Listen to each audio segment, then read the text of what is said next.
You are King. You are eternal. You are immortal. You are invisible. You dwell in the light that no man can see or has seen. To you be glory, majesty, honor forever and ever. I thank you because you've given us of your word and you've given us of your will so that we would know how we're supposed to conduct ourselves in this life. I ask you to help us, guide us, cause us to be the people that you want us to be in this land. Amen, amen, and even so, amen. Our title for today, or our topic today, is going to be a regular topic, but we're going to deal with it differently. We're going to deal with it in a discussion as opposed to going through a major class and then discussing it afterwards. I'll give you a little information. We're going to discuss what we've been talking about in the book of Micah lately. Because in the book of Micah, I found a lot of information that we've been dealing with that I don't see a lot of people get a chance to learn from just, regular going to church. We have people that say, if you don't go to church, you're not this. If you don't go to church, you're not that. So my title is, what's the big deal about the book of Micah? And why was it eliminated from the King James Slaves Bible? What is the big deal about the book of Micah? And why was it eliminated from the unholy slave Bible? Now, let's add another wrinkle to that. Is your pastor teaching you what is, in effect, the unholy Bible, the slaves Bible, the King James Slaves Bible? Have you ever been taught the book of Micah? Have you at least been in your church 5, 10, 15, 20, 25, 30, 35, 40 years and never been taught the book of Micah? Is there a reason? Why is it that our captors and enslavers wanted the book of Micah to never come across our eyes, nor to be regurgitated from our lips? I noticed somebody say, Tim, you're just talking again. You always got something to say, but you have no backup. So let's go ahead, and if you can see my screen here, in my screen here, I'll let you see what this is. This is the Unholy Slaves Bible. Let me move my prop off from under there. Since we're going through discussion, I can show it this way. I had to sit with my prop. This is called the Unholy Slave Bible. Let me move around the little thing I got in here. It's by David Charles Mills. See that? You see my little cursor moving too? Or does it? Okay. Okay. Yeah. David Charles Mills. Now, let me tell you something about this. This was given to me by an institution. I told them what I needed it for. They have not fully shown me how to use it. Neither have they made me pay for it. I am willing to pay for it, but the man said, try it out. But I don't think he meant try it out forever. But COVID came, and you're familiar. You're my wife. Did I call him many times? David Charles Mills, the Unholy Slave Bible. If you were to look this up on YouTube, you can see a video about it. Now, The only reason I had my prop on it, this is important to our class, very important, because it's not just the book of Micah that we're going to talk about, but I want us to be able to understand that there's some information given here. I'm not going to give it all, but this piece of information, let's say if you were, I hate when this, there it goes. Sometimes my little thing to come down and say screen sharing cover my book. Okay, so sometimes when I do things like this, it has information more than I want to give. So I just want to give you just a little bit.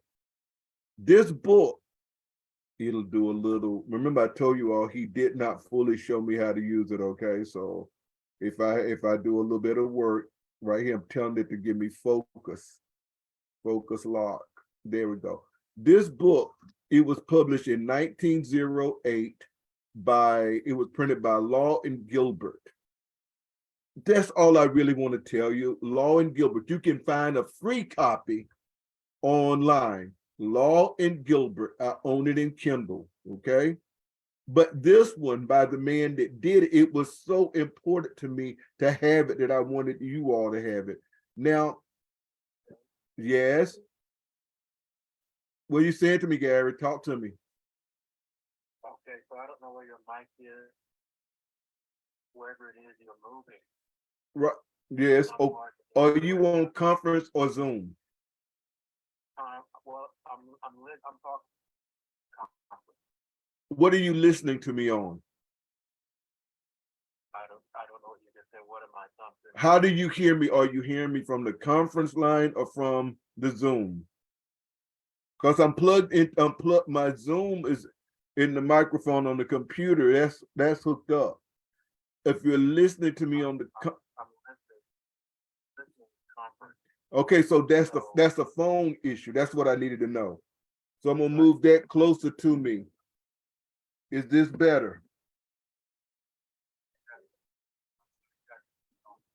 Okay, so I put the microphone on the telephone closer to me because it was further away.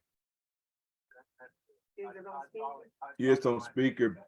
It's on speaker, but when they made them where you can't put a headphone in it, that did it. But other than that, that was his issue. Thank you for interrupting me and letting me know that that was important for me.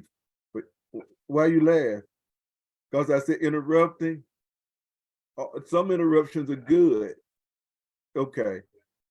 So this is what this book was for. I don't want this. It's not focusing well. I understand. It, like I said, I was willing to not only pay for it, but to pay for the instructions. But I'll pull this down. I guarantee you, I pull it down, you're going to see it better because I know how to play with it. All right, it says, so the British slave trade industry had three phases: slave raiding, trading, slave breaking, making, and slave labor slavery. Unholy, that's the name of this book, was planned, published, and used as a tool in the slave breaking making process. What famed historian Dr. John Hope Franklin called sweetening the island. Seasoning, okay, I thought it said sweetening. I own his book right over here. All right.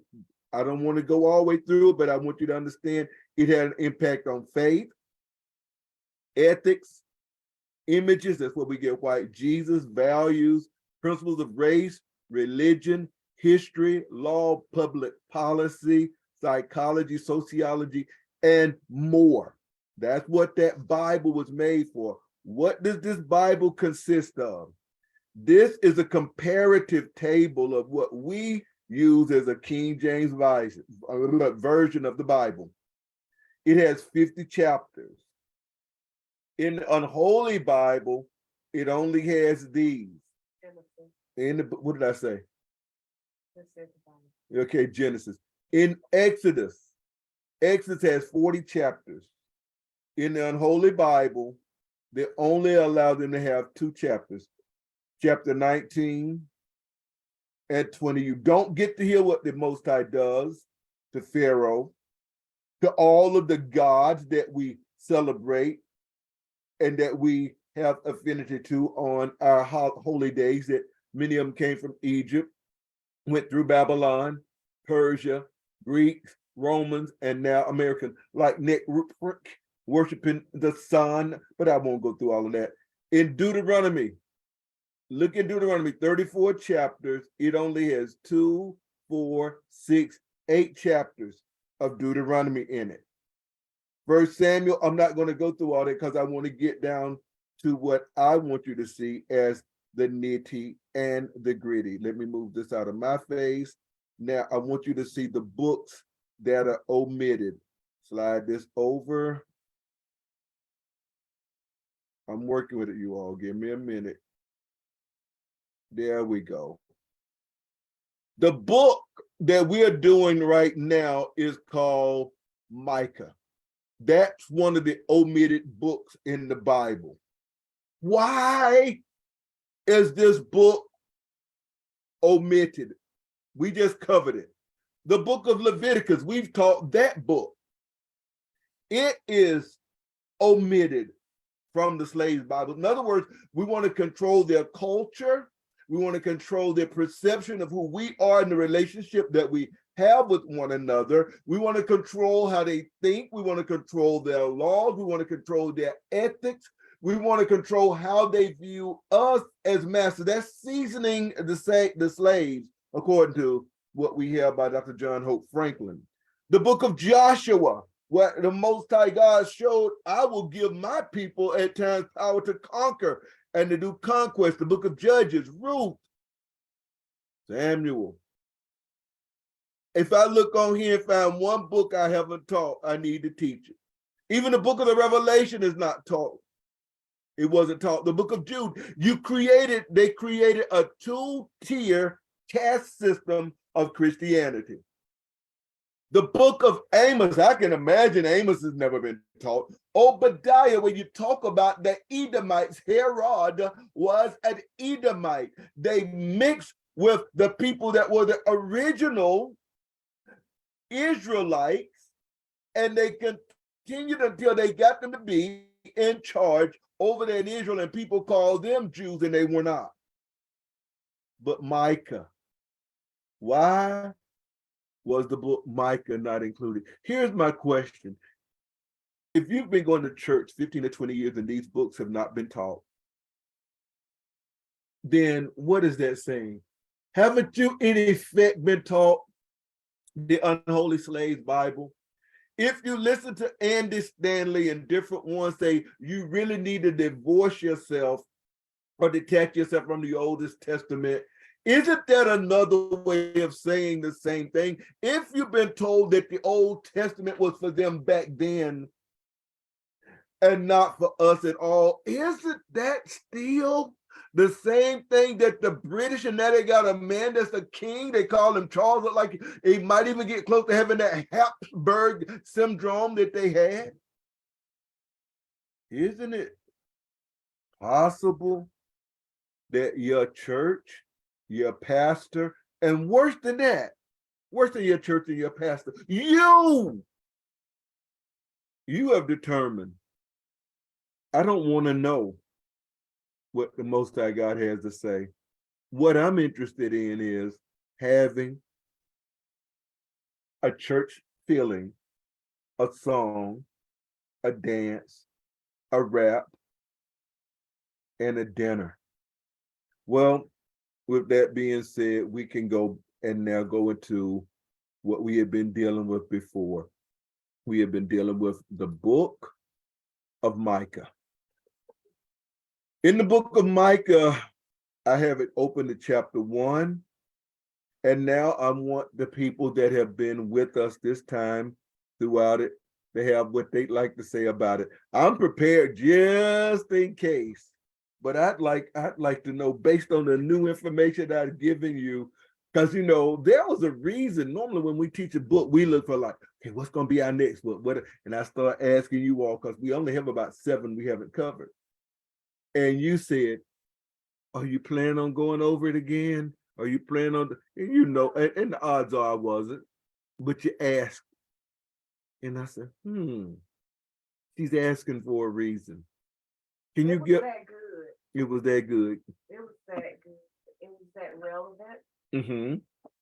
I want to make sure. Gary, can you hear the lovely Andrina? I'm gonna bring her closer to my world. I'm moving the Because I'm listening on Zoom too. and if nothing else, you can just pick up the phone. It won't bite you. It's the Zoom. Okay, I can. Yeah, the Zoom. This easy. I can turn that. That's a power mic. Now you should be able to hear yourself on the Zoom as well. Do I need to move something, or you got No, the I got it. powers? Got it. I don't want you lifting too heavy stuff now. I'm looking at you. If I see any strain, there you go. And net check to see if he can hear you well.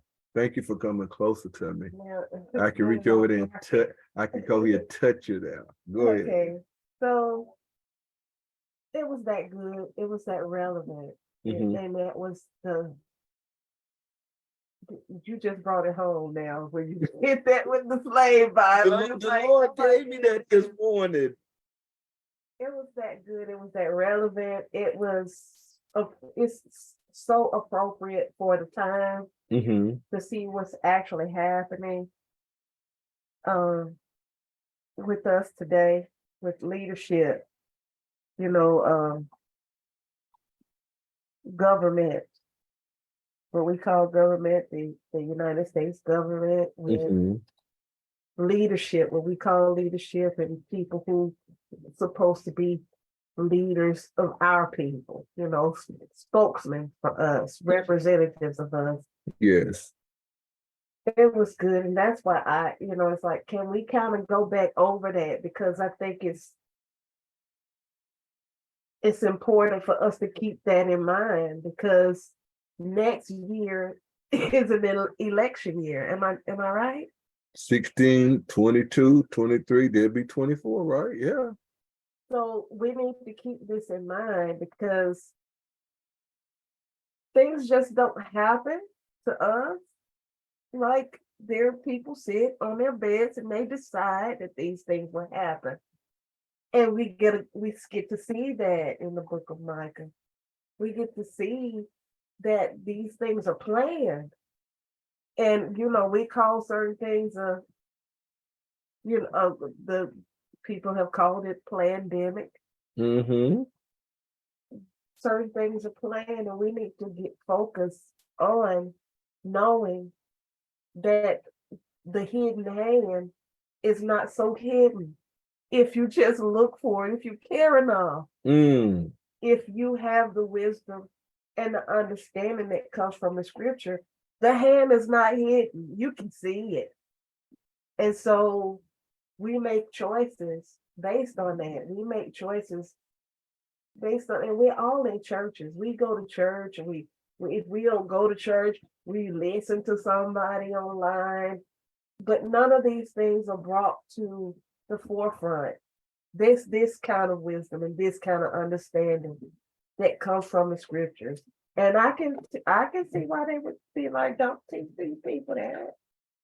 We cannot teach them this, because you will find fault.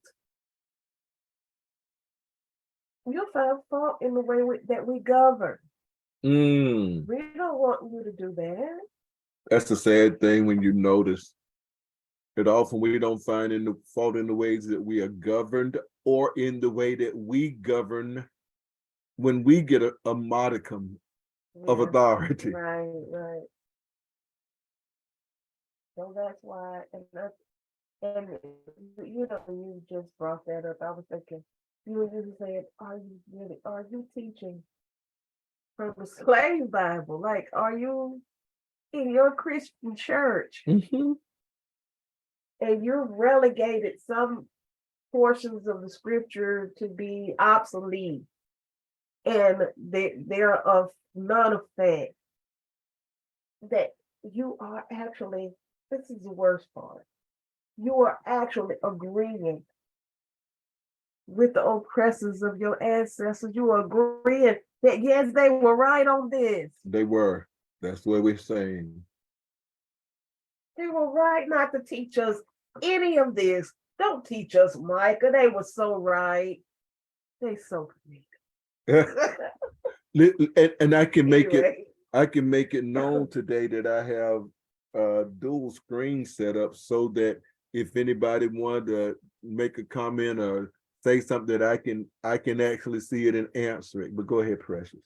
So looking, we start seeing what oppressors look like. I mean, the full description of what oppression is, and you don't understand it. Hey, the Most High say, I'll spell it out for you. They covet your fields and they take them. It's just that, yes, that's what they did. They did.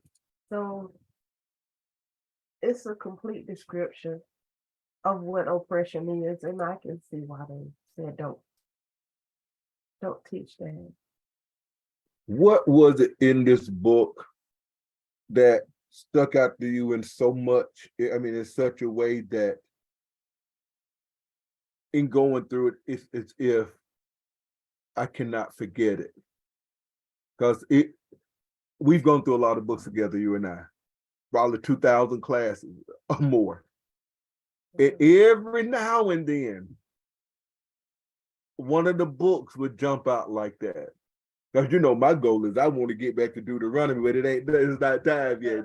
Deuteronomy, Leviticus, and Numbers, because that's the foundation of what the Messiah teaches about. But go ahead, Precious.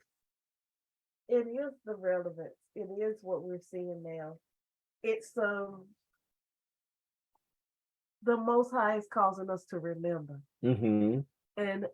and this is memory. Like, we need to make this something, we call a muscle memory. Mm-hmm. We need to know this, like we breathe, like, we use our hands and feet sometimes without even thinking about it. Mm-hmm. We need to remember, and he's causing us to remember these things, and causing us, and and people understand this. They understand that he's causing us to remember, and we're going back and saying, look, all that happened and that happened, and it's historical, and we need to remember it for a particular purpose, because I don't think this is the end of oppression. I think they want to recycle it. I think they want to have a revolution of it, and that we've had too much freedom that they want to take back. They've shown us that. So what's wrong? I'm seeing that I don't see them. Oh, it's turned that way. I was wondering why the microphone wasn't on. But you know what? That's what happened after the so-called freedom of the Emancipation Proclamation. There was no freedom given by it because the South had already seceded from the North. Therefore, Abraham Lincoln, when he made that Emancipation Proclamation, when he did that, the South wasn't under the North. Now they had been defeated, but they had seceded. Now they're gonna have to come back together and be reconstituted or to reconstruct the Union. Yeah. Okay, so he didn't free anybody in the South, and he didn't go out his way to free anybody in the North. Right. So once that was done, that's why circular number 3591 had to be instituted. Circular 3591 is because they had said, okay, we're not going to use the term slavery. We're going to use the word indebtedness and forced servitude. What do you mean, Tim? 13th Amendment. Slavery, nor, how does it go? Slavery. Pull it up. Just pull it up and put it on the screen. It's supposed to always be in my mind. 13th Amendment, knowing I know what's going on. I'm doing it because what was happening is I was doing two things at the same time. Now, slavery nor involuntary servitude will be allowed in the United States, nor any of its jurisdiction except for the conviction a person duly convicted of a crime, but I'll pull it up. I don't like forgetting important things like that. 13th Amendment. All I got to do, 13th Amendment. And there it is. Let's share that screen. New share. Here, where are you? There, and share. 13th Amendment to the Constitution provides neither slavery nor involuntary servitude, except for a punishment for a crime whereof the parties shall have been duly convicted, shall exist within the United States or any place subject to their jurisdiction. What that means is the moment they made vagrancy laws, the moment that they made laws that prohibited in the construct of their race that Black people were doing something wrong. The reason that I'm saying this is because we call it Jim Crow laws, but Jim Crow was actually a white man in blackface doing a dance. You can see it on YouTube. And they were mocking us like little crows. They call it the Jim Crow dance. But that got to be the name of a comedy, a minstrel show, got to be the name of what was one of the most atrocious things that happened to us. So they made those laws that if you're working on a plantation being whipped, but you can find some kind of way to work for somebody else and make a little extra money. If you're going somewhere without permission, you can be locked up. Now you're not guilty of a crime yet, but you're locked up, so you are de facto guilty. Yeah. So now we can say that we're going to give you a year and a half for being locked up. Now there's a book that's called Georgia, Nigger, Georgia Nigger. I just say nigger, Nigor, okay? That book goes through and it explains it from the vantage point of a white man that wanted to know what was going about in Georgia.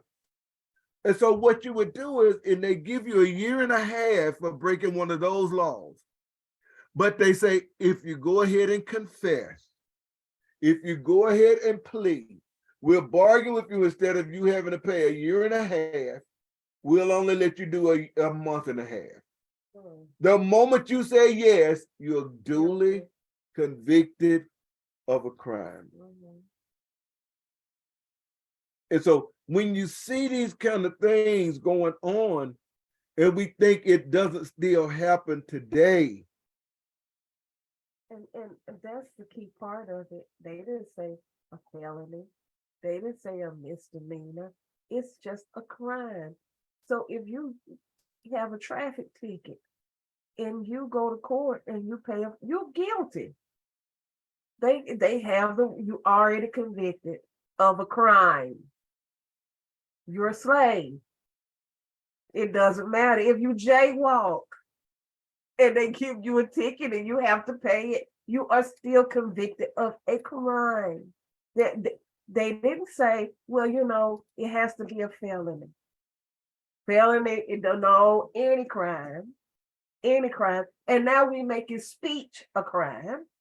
Yes. We'll make a law that say, if you say certain things, you are a criminal, which means that you are a slave now. We can work you, we can sell your labor, we can separate you from your family, we can take your rights, any rights that you've eventually gotten, they can be taken from you.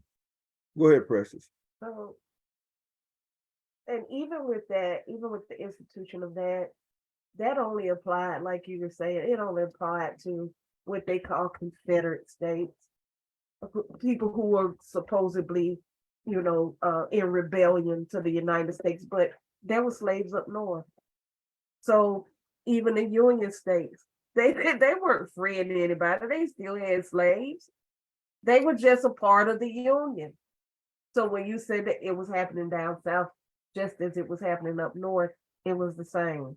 But this to remind us, this book is, you need to remember you need to remember that these things don't just happen, that these things are fabricated by evil people. These things are what people call a conspiracy. People do conspire together to do things. What do you think? People who have conglomerates and they come together and they have mergers, aren't they conspiring to do something? Have they Absolutely. not come together and they have a plan to do something? And so we need to stop being naive about these things, and like life is just happening to us. It's not. When you said they'll bring us back into slavery, and I said that it would happen, I've noted I've shown it before, but somebody may be their first time being with us, or they may have forgotten or think that he's just making up stuff as he goes. I open up my Kindle book here.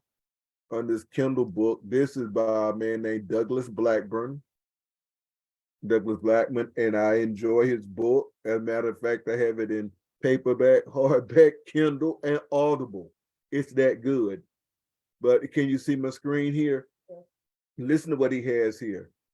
He says 5 days after the Japanese attack on December the 12th, 1941, Biddle, we're talking about, I believe he's the Attorney General. He issued Directive Circular 3591 to all federal prosecutors, acknowledging the long history of the unwritten federal law enforcement policy to ignore most reports of involuntary servitude, making people slaves. A survey of the department files on alleged peonage, making people work by debt and never letting them out. If they leave, they can go to the chain gang and work for free. Or you can either work for the person on his plantation, whether that's Georgia Brick, whether that's down there working on North Druid Hills in Atlanta, if that's working on Inman Park, if that's working in the turpentine fields, if that's being locked underground, working in coal mines and steel, and many other things that this book covers. This book, it says Department on Files and Peonage Violations disclosing numerous instances of prosecutions decline.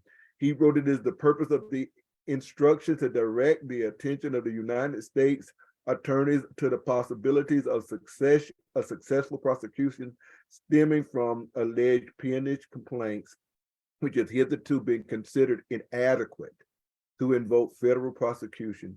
Biddle proceeded to lay out a series of federal criminal statutes that could be used to prosecute slavery, all of which had long been available to federal officials.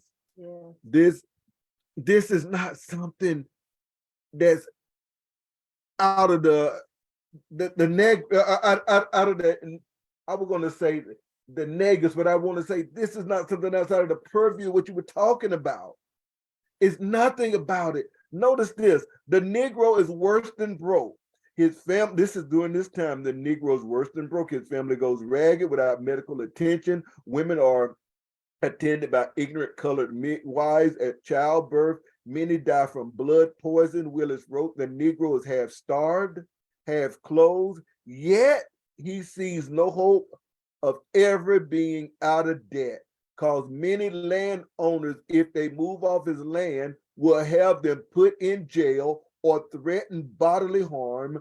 Colored people have little standing in court here, so he is afraid to move, so they are forced to remain on and start another crop for the landlord. These facts are right. Proof he has right here. O.B. Willis, Department of Justice, November 20th, 1933. Joseph B. Kennan. This is what my daddy was under. When I tell people when my daddy was a slave, I wasn't making this kind of stuff up. And many people, when I hear them talk, you were a slave. But they changed word. And when they change the word, you don't know what it is. And they set up on their beds and do this. I did mention one other thing that I do want to go ahead and say. Georgia, this I guess it's not gonna come up under GA, so let me do it this way. Now, I mean, that's what our Aunt Jane would tell us. yes, this book I wanted it in Audible, but I couldn't get it in Audible. So the book is written by John Spivak. The name of the book is Georgia Nigger, New York, Brewer, Warren, and Putnam. Okay. Yes, this is one of the saddest books that I've ever heard talked about. But what it goes through how they would kidnap young Black boys, and for the rest of their lives they would be made prisoners. I would read it, but we're dealing with something else. But they would watch them. If they wouldn't listen, they shoot somebody else and say, "I kill you, maim you." This is way after the Emancipation Proclamation. So I just wanted to say, when you say if we don't pay attention to what's in the book of Micah, we start thinking about election time. You want to wonder why they did not let you read this kind of book, why they kept it from you. Somebody say, Tim, they didn't make it where you couldn't read it for 75 years. It was illegal for you to read. They could charge somebody, if there was a kind white man that would teach you to read, it could cost them 100 pounds of tobacco. And you would think like, why did they write this? Because they knew you couldn't read it. They were writing to one another. These books were written not for us to take and for us to have some leverage against injustice. They were written to one another. So when they tell the truth, they're not telling it to you. You think because you have it now and it's accessible to you now and you can read it. It's like, why would they tell on themselves that way? They knew you couldn't read it. That's right. It wasn't written to you. It was written about you to each other. And now you have access to those documents. And you can see what their intent was and what they actually meant and it was all planned. Isn't that the same way parents talk in front of their children till they find out that the child, like our nephew Josiah, when he was little, they would talk in front of him, be like he playing. And he would be listening. And then Gary say one day they would ride down the road. What was so and so and so and so? You know, we didn't know you did. You did. Let me give you this. This is important for us to understand why things are hidden. This is important for us to understand how government should run. This is same book, Slavery by Another Name. I believe it's the 14th chapter. It says 2 years after the last convicts emerged from Flat Top Prison, a white writer named John Spivak visited the offices of the State Prison Commission in Georgia, September 1930, 9 years before my daddy was born, presented himself in Atlanta as a journalist seeking to document reforms in the convict system. That's another term for slave system. Spivak was given a letter of introduction from none other than the state's top penal officer, directing the wardens of every prison camp in Georgia to give him full access to their stockades and inmates. Spivak was born in Connecticut and worked as a police reporter for a newspaper in his home state.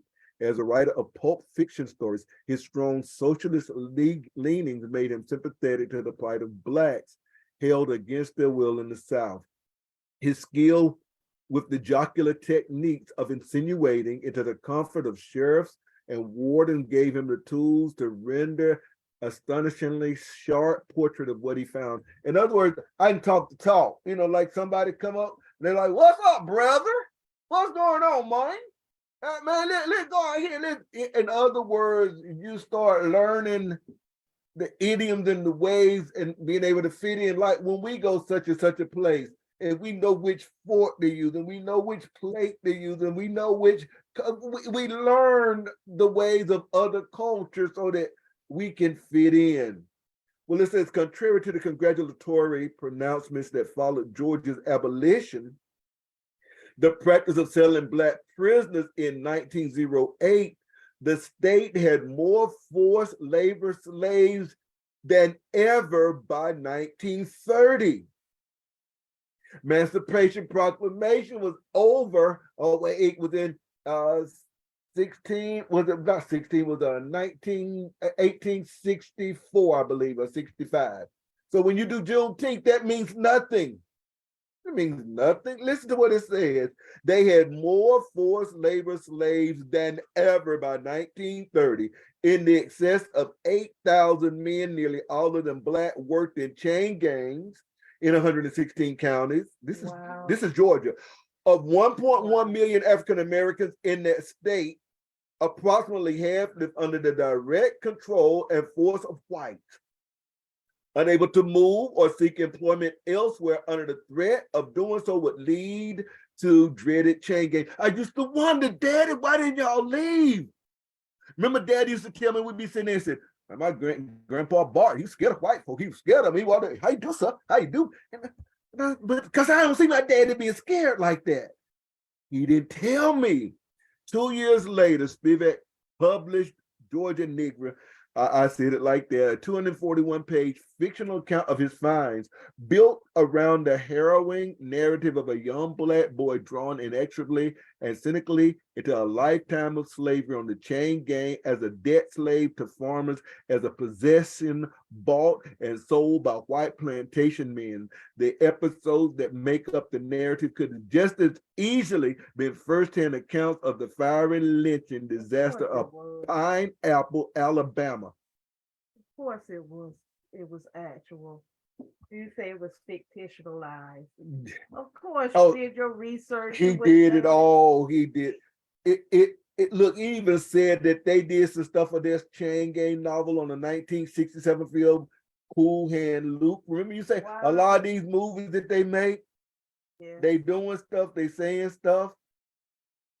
I want us to understand that when we start looking and we just start digging a little bit, you'll find that a lot of things that we go around here, it used to be called Chattahoochee brick. Look at this. James W. English relied on a supply of slave laborers for Chattahoochee brick 2 decades later. I'm just telling you, when I say these things, I know what I'm talking. This man lives in Cobb County that wrote the book. He wrote the book. And so I'm beginning to learn. And I'm saying, oh my God, this thing was really big. Listen to this one. Listen to this one. In Atlanta, Joel Hurt, the Atlanta real estate developer and developer most remembered in Atlanta for his visionary behind the city's most elegant subdivisions, virtually every white person of any social significance lived in one of Hurt's signature developments. The High Victoria in Inman Park or North Druid Hills in the area promenades and the lush designs behest the firm of Frederick Law Olmsted. And it goes down and it will tell you, if I keep reading, that this is what he used. Right in here, it says he filled his mind with scores of Black men forced into their shafts against their will. It's the different ones that they would do that. The Atlanta Trust Company Bank, all of this. I'm saying, so when people say it's not important for us to go and read Micah, Micah is showing you the very thing that you said. You said something just a moment ago that I'm sure that a lot of people may have missed out on, and I don't want them to continually miss out on it. Let me take this thing back to Micah. Micah, and I got to get rid of this. I don't want that interlinear under there. Get away from me. We're not doing Greek. Look at what you just said in Micah chapter 2, verse number 1. Woe to them that devise iniquity and work evil upon their beds. When the morning is light, they practice it because what? So when you say elections, when you're talking about what they call Jim Crow, when you talk about giving people an Emancipation Proclamation, it means nothing. When you allow slavery to go into Japan, bomb Pearl Harbor, and you don't want the Blacks to be on the side of the Japanese, and you don't want the Blacks to go and fight with them, and you know you need them to fight against Japan and Germany, now you say, we're going to stop the forced slavery. And when I tell people my daddy was a slave, I ain't being funny. I saw my daddy when different people come. He just started talking like this right here, and my daddy would talk like that right there, and he get to talk. And my mama said, I was so afraid that you all would talk like that, but I didn't know why. I thought that he did it because he never stopped saying grow, did he? He'll say grew. He would never say grew. Yeah, I growed up around him, and I you know, and it's just like so and so and so. We sorghum syrup and fat back, and but I'm saying, I saw how he survived when I was able to put the pieces together.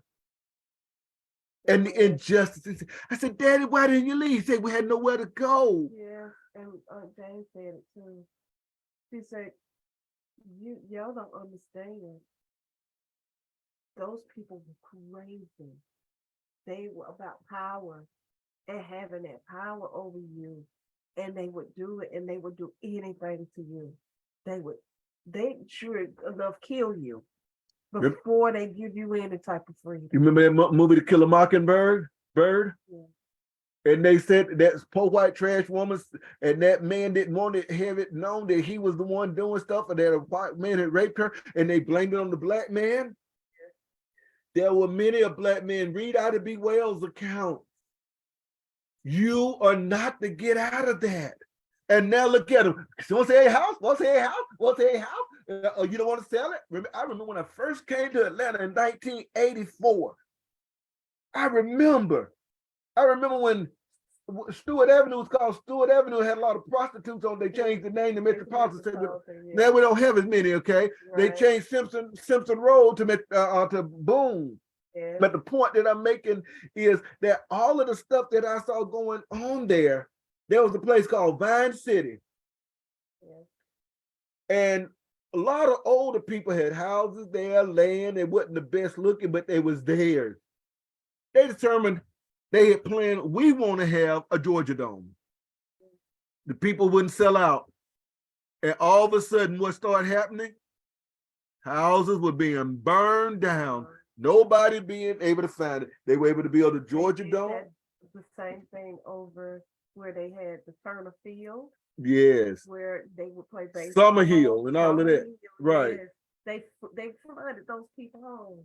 I didn't know that. Them, yes, in Summer Hill. They call it infrastructure. That's what they did. They said that these people, they were in the flood zone. And they did the same thing off Simpson, like, the ones they didn't burn.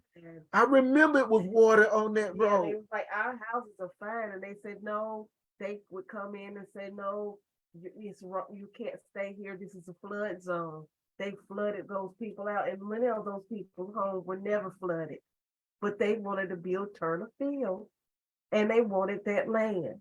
And after they built Turner Field, now it belongs to Georgia State. Well, and then they start flooding Simpson Road.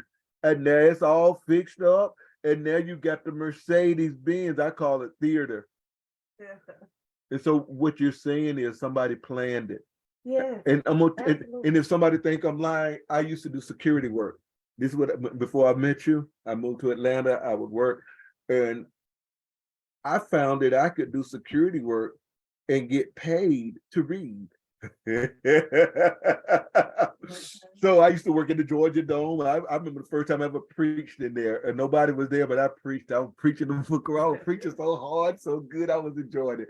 But anyway, what ended up happening is you start to see, just like when that happened, and I preached in the Georgia Dome, and you start seeing they got rid of those people that, remember they had that church there, and if those people eventually wouldn't have sold for so many million, they could do it like the people that, like that old man you saying they're doing in Gwinnett, eminent domain. You said they're gonna take his family's heritage. Yeah, they've always had a policy of what I was talking to you about with Syrians and creating unrest. And so what you do is you create unrest and you move people from where they are. So whenever it feels like people are kind of coming together in their community, especially us, what you do is you decide, no, you're coming together and you're being run, and we have a plan, and we coming to you with the plan, and you say, no, we're fine. Right. And they say, well, no, you're not fine. We will move you. We will uproot you. And that creates unrest with people. So what you do is you take people and you move them from one place to another. You call it what we call it gentrification. Right. Because right now they just passed a bill where the people that they were not allowing to come in here because of, they say, COVID and stuff like that, you're going to bring in a whole lot of other people. And just like where I live, you know, a lot of time when they having all these quinceañeras and things like that, I can't even hear in my own house because they're having their thing. They're bringing another culture in, but they don't bring it to Buckhead. They don't bring it to Martha's Vineyard. They don't bring it to certain places where I work in Alpharetta and John Creek and all of that. But what they did is, like you said, you're changing either a culture or you minimize it, because see, we are not a majority anymore. We are the minority of the minority. They used us to make other people a minority by saying they weren't with us, and then they got to be above us. Yeah, they did, because we don't have a country that we can go back to. And so when I used to work as security out there, John Portman's had some buildings out in Alpharetta, and these were real high buildings, and all I had to do was I go walk around, do my route, and I could look at stuff. I saw for the first time in my life, I might have been 35 or younger. Mm-hmm. And I saw something maybe 20 or 30 feet long. It was like the area that I was in. Mm-hmm. Streets, buildings that didn't exist, streets that didn't exist. Andy Young had an office up there. And and Faye had taught me, well, Mom, for those that don't know, as a child, if it ain't yours, don't touch it. But I would do and I would look, and I received instruction. I said to myself, because I used to go take pictures in nightclubs and get paid. People pay cash, guys. We'll take a picture. You make me $150. That was some money back then. But anyway, I say, here the people at the club tonight dancing, shaking to music, and these people planning how they gonna build stuff. So I know when you talk about our son, you talking to him about city planning, they do this. Yeah. The book of Micah explains why things are like they are. And he really is saying there is an abuse of power. It doesn't have to be. It's in your hand to do it, but you don't have to do that. Right. And so if we don't consider that, if we don't think about when people do have power, that there is a responsibility, and it doesn't actually just supposed to equal oppression. No. I mean, we know from our history that Boaz had power. He didn't oppress people. He used it to lift other people up. I was listening to Job and how he was and the things that he did. And then he starts talking about there are some people that I wouldn't even let them keep my dog. It was really beautiful that he said. That's not abuse. Power is a recognition of you would be the one to abuse it. Yes. That I wouldn't even let you sit with my dog. I wouldn't even just let you be there because you would abuse the dog in some sort of way. You would. And there is something there. And if we don't read scripture and see what the Most High is trying to tell us, warn us, show us, this is our wisdom and this is our understanding before the nations, because the nations, they will have power. And we need to understand what it looks like when they abuse it. We need to stop just being naive and saying, oh, well, this just is this, and making excuses. A lot of people voted for this current administration, and they won't even just go and be honest and say they feel the pressure, they feel the oppression of it. They'll say, well, if it's fine. It's not, and you know it.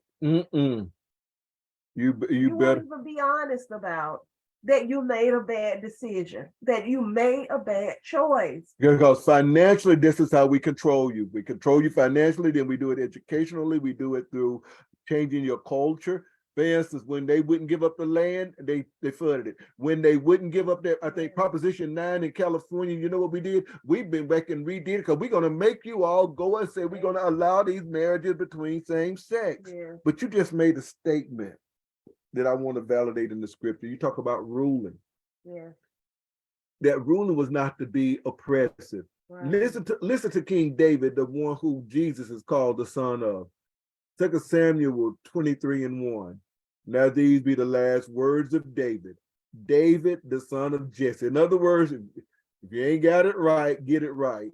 Said, and the man that was raised on high, the anointed, the Mashiach of the God of Jacob, and the sweet psalmist of Israel said, the spirit of Yahweh was in me, or the spirit of Yahweh spake by me, and his word was in my tongue. The God of Israel said, the rock of, listen to all these accolades. The God of Israel said, the rock of Israel spake to me. He that ruleth over men must be just, ruling in the fear of God. And he shall be as the light of the morning when the sun rises, even as a morning without cloud, as the tender grass springing out of the earth by clear shining after rain. Do you see that? Clearness of the sun, the earth preparing was totally prepared so that everything can be well. How many animals eat grass? How many animals need the grass? When the grass go away, they don't have anything to eat. We are in the position of being damned. So I want to give you Gary, do you have anything that you wanted to bring up out of the book of Micah, my friend?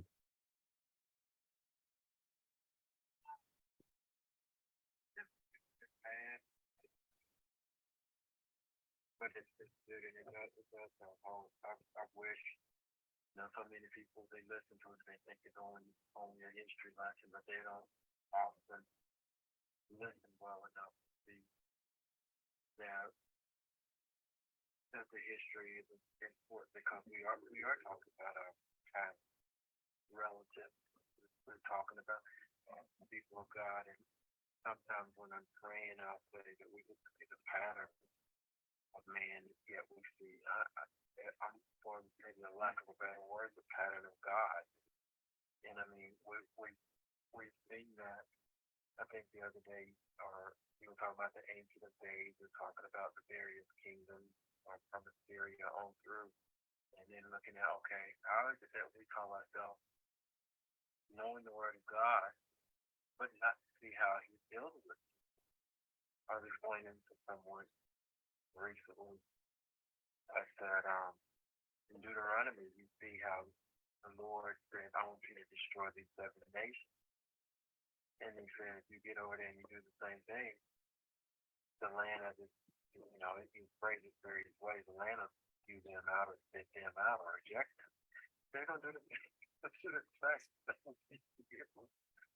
And so, like, when we look at this, to see, the Bible says he changes not, and it's not changing because the truth isn't I won't say invariable. It does not change.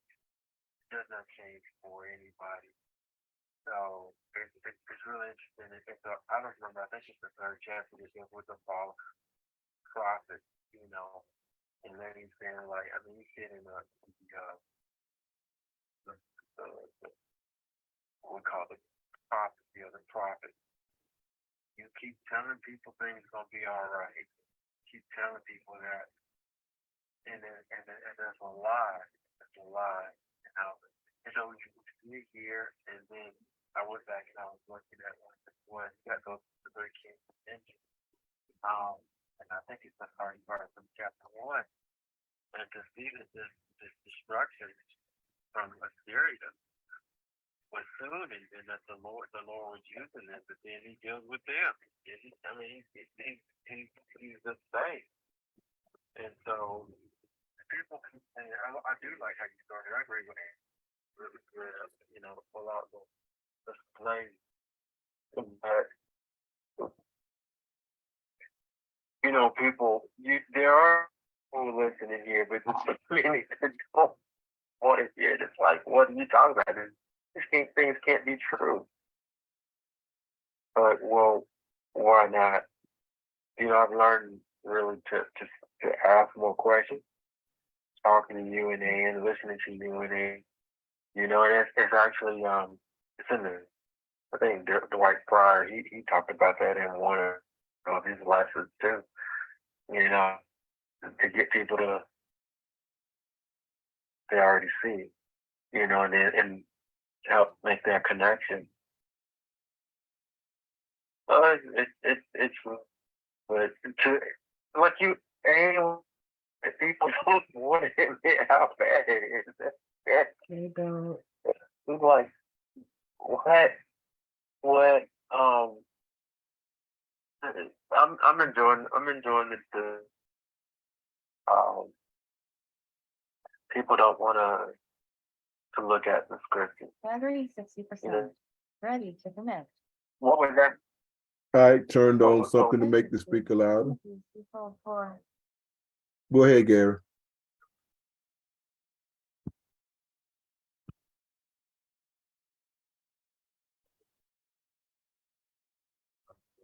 People look in the mirror and we don't even need a mirror now. We don't need a mirror. I'm good.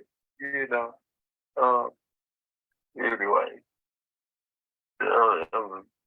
This is good. Well, I'm going to give you some more. I want you to stay there for me as I'm going to transition. I'm going to transition this over to a louder speaker. Timothy's default 4. Timothy's default 4. Disconnected. Connected to Timothy's default 4. All right, say something, Gary.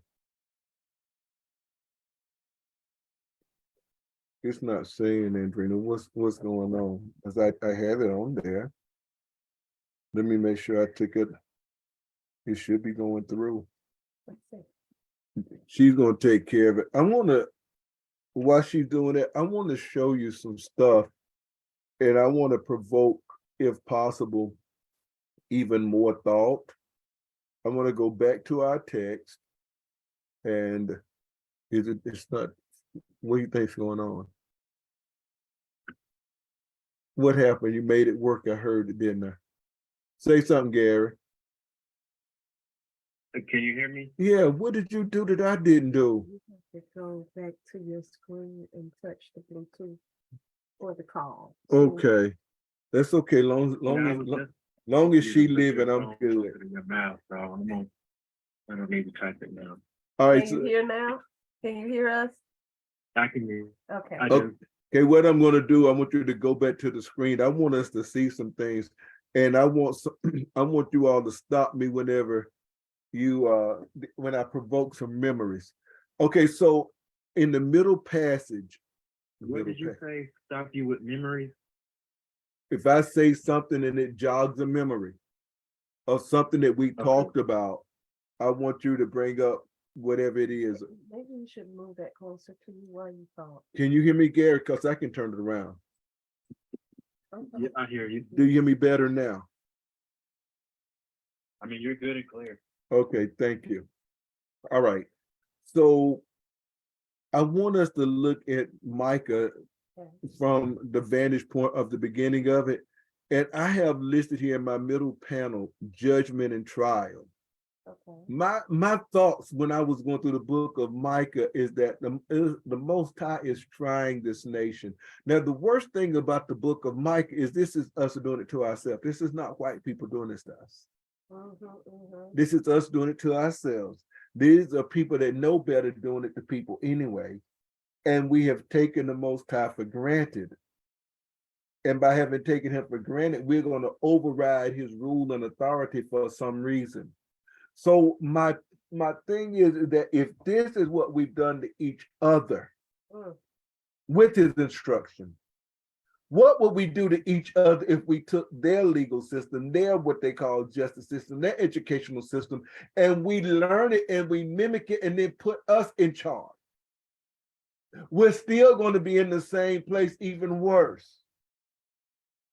There has to be an uprooting of wickedness from our hearts and in our minds, and a return back to the Most High to do things the way He wants it done, so that not only will those that are of other nations that have done things to us will be judged, but we also will be judged again if we fall back into that. We must go back to be what we were set aside to do. The gifts and the callings of God, according to Romans chapter 9, are without repentance.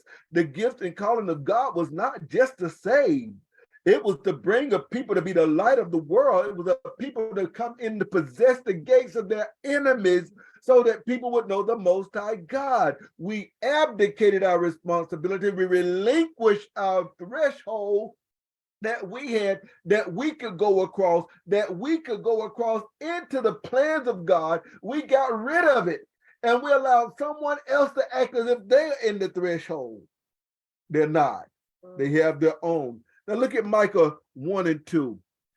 It starts out saying, hear all ye people, hearken, O earth, and all that therein is, and let the Lord be witness against you from his holy temple. For behold, Yahweh comes out of his place and will come down and tread upon the high places of the earth. I got a witness against you. This is governmental talk by the head of the state or the head of the world. He has a controversy with the people. Notice what he says about authorities in government. 2 and 1. Woe unto them that devise iniquity. I got a witness against you.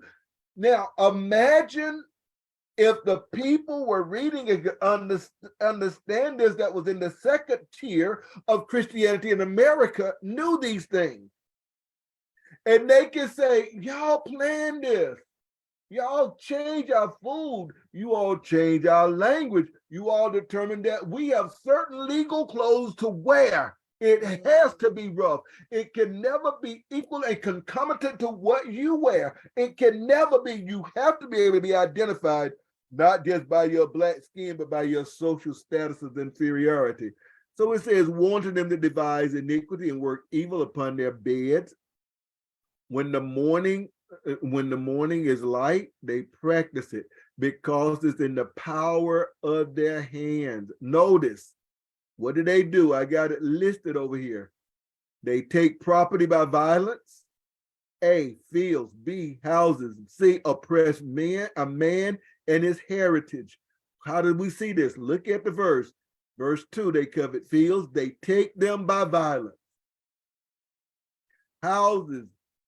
They take them away. They oppress a man in his house, not just the building, his family, and every man his heritage. Therefore, thus saith the Lord, behold, against this family. You read it. Okay, so you go in, you take the fields. Remember, you're planning, you got this. Some people had gotten their own land over here. You took it. You gave it back to the people that attacked the United States. They called the Confederacy. When the freedmen, you did something with the freedmen you were going to do right, you took it back and you gave them reparations.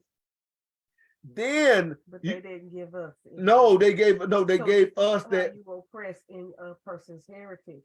The house that they're in, you take that, because we understand even here that many times wealth is built by having property. Yes. And if you want to you didn't never allow us to do that. You kept us from owning property. You kept us from leaving an inheritance, even for our children. For our ancestors couldn't leave us anything because you saw to it and you kept it. And even when you talked this, you talked about how Ahab has said that he wanted Naboth's vineyard. He wanted his land, he wanted his property to put a garden there because it was next to his home. and he wanted it. And he said, I can't sell you that. I can't give up my This is heritage. my inheritance. And I know that this is what I need to pass on to my children. This is what I have. Generational wealth. Generational wealth. And I'm not going to sell this to you.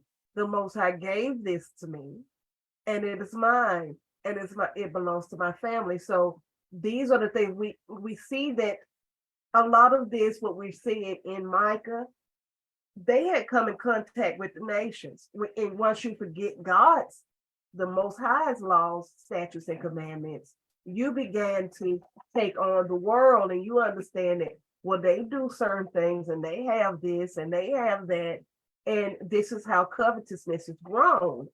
If you had been kept in the Most High statutes and commandments, you would not covet, because he distinctly said, thou shalt not covet. And he said the land is always mine anyway. You just a tenant. Yes. So when you start coming in contact with the world, and you start seeing, because they were in a position to come in contact with the rest of the world, and you start seeing things and seeing people prosper, and they have these things. And this is the same thing that Asaph said, I'm looking at these people and all the stuff that they have, and they ain't never sick, and they always got stuff, and they so fat and juicy that their eyes are just like about to pop out. They so wealthy, and he said, and I almost failed. I did. I almost thought to name it and claim it. I almost thought to say I'm walking in blessing. I'm almost about to say that I could create wealth with my mouth. I created an atmosphere. I'm about to start writing down the vision and getting everything I want to. And this is what happens. This is what happens to us. The same thing that happened to them is that That's 73 songs, right? And yeah, It is. and we and start I looking. wanted to say it because if somebody listening to this, Thank you. That was good. Thank you. So we need to see how we are stained by the world. We need to see historically how our ancestors were stained by the world, and how we can learn from how they start oppressing, because you come in contact with stuff and devices and things, and people start telling you stuff, and that's no longer the Most High's word, is no longer your wisdom and your understanding before the nation. The nation and their ways become your wisdom and your understanding, and you know what kind of wisdom that is, that sensual, Earthly, sensual, and devilish. It proceeds not from the Father. And so we exchange that. Go ahead, Gary. I think we also ought to reiterate that the thief come to kill, to steal, and to destroy. Yeah. Yes. And so while taking this up, it is definitely the spirit of death. There is no life in it. It's like looking in the ocean. You see one fish gonna eat another fish, gonna eat another fish, gonna eat another fish. So they get that philosophy, man, whatever they want to call it. But it's to kill, steal, and destroy. Yeah. And that's really what we see. And like and you were saying, I can't remember if it was the last Tuesday or before. It's like, how they gonna do carbon taxes? Like, when they were the ones that destroyed the earth. I used to look on like, how do they get the money for water? How do they get the money for I'm like, how? We confiscated. I got an electric bill. Yeah, I'm like, you get electric bill. I'm like, but how do you get it? I'm like, Yes. yeah, it's kill, steal, and destroy.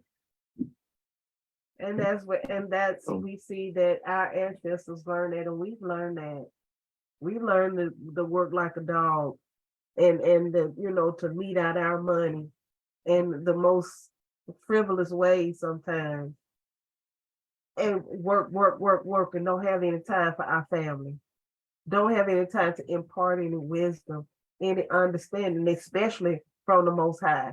We just go to church. We'll just take them to church. Take them to church. And that has something in it.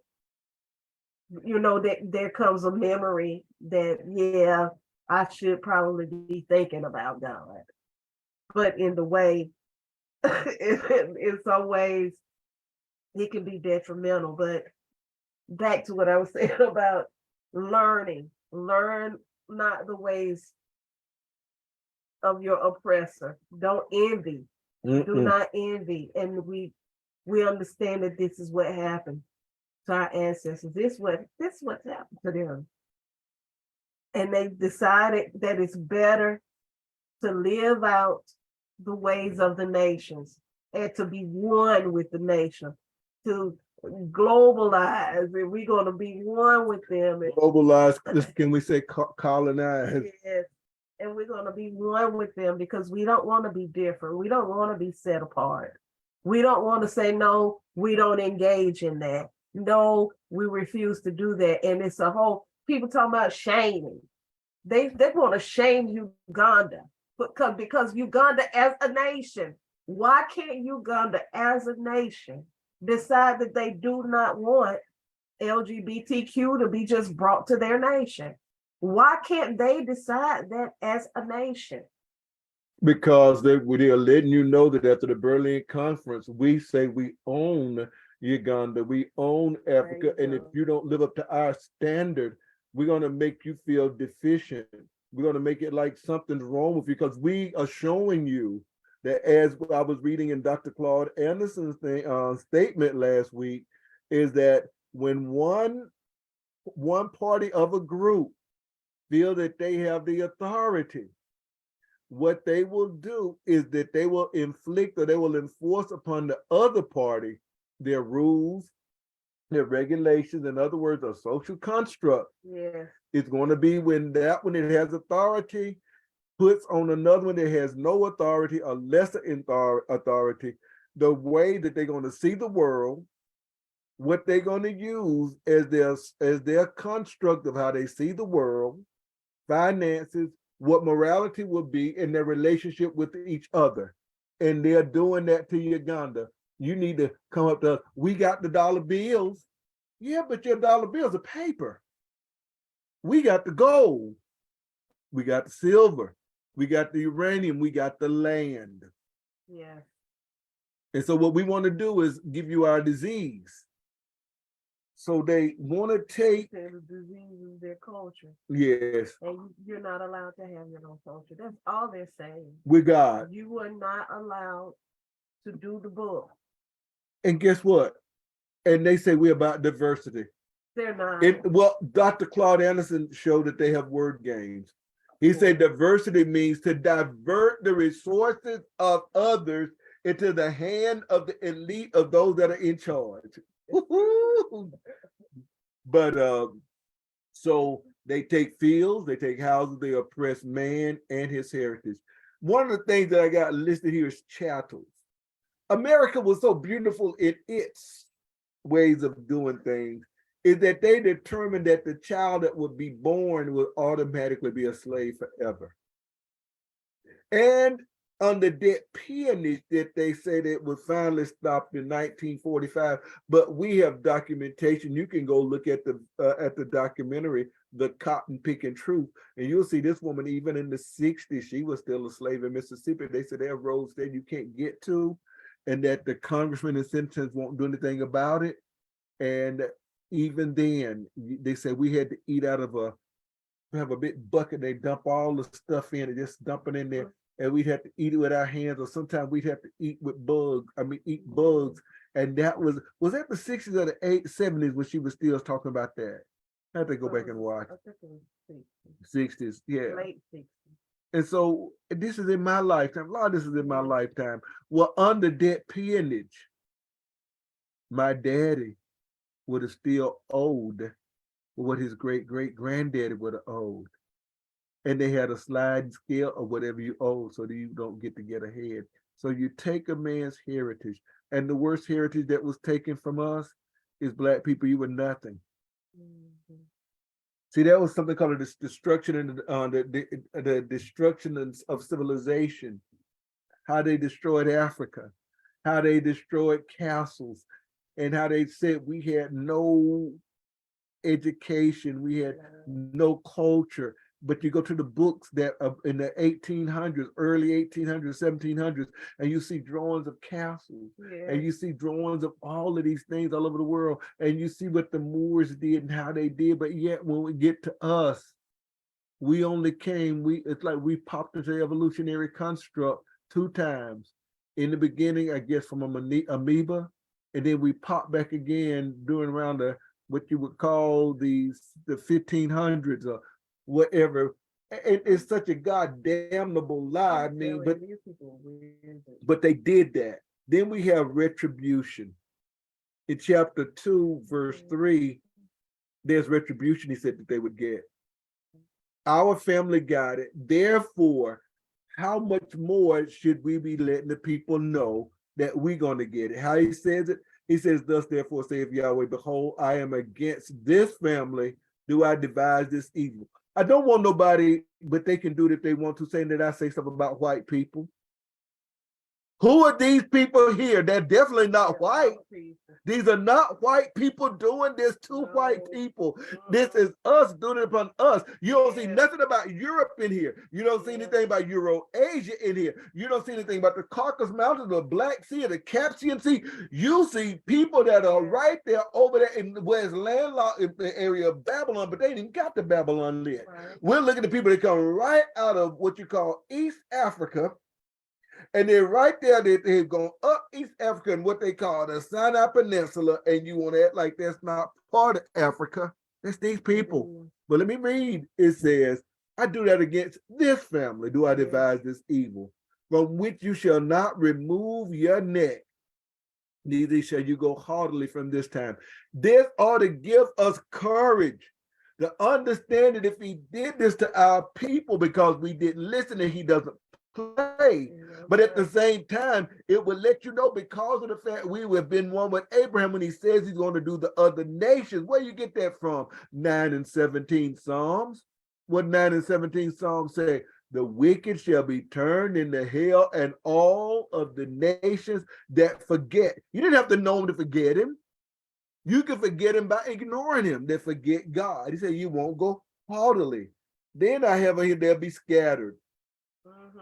2 and 9. He said, well, I left out Micah 7 and 2. I got to give you some more of the reason that we have the problem with the retribution. He said, the good man is perished out of the earth. There is none upright among them. They all wait for blood. They hunt every man his brother with a net. This is the kind of retribution that you get. Somebody say, that don't seem like retribution. That seems like oppression. Rest fully assured. Those that are doing it, they do it to one another as well. If there was no punishment upon us right now, then we should have no problem. But notice those that are in the midst of famine, in the midst of punishment, they still punish each other as they go.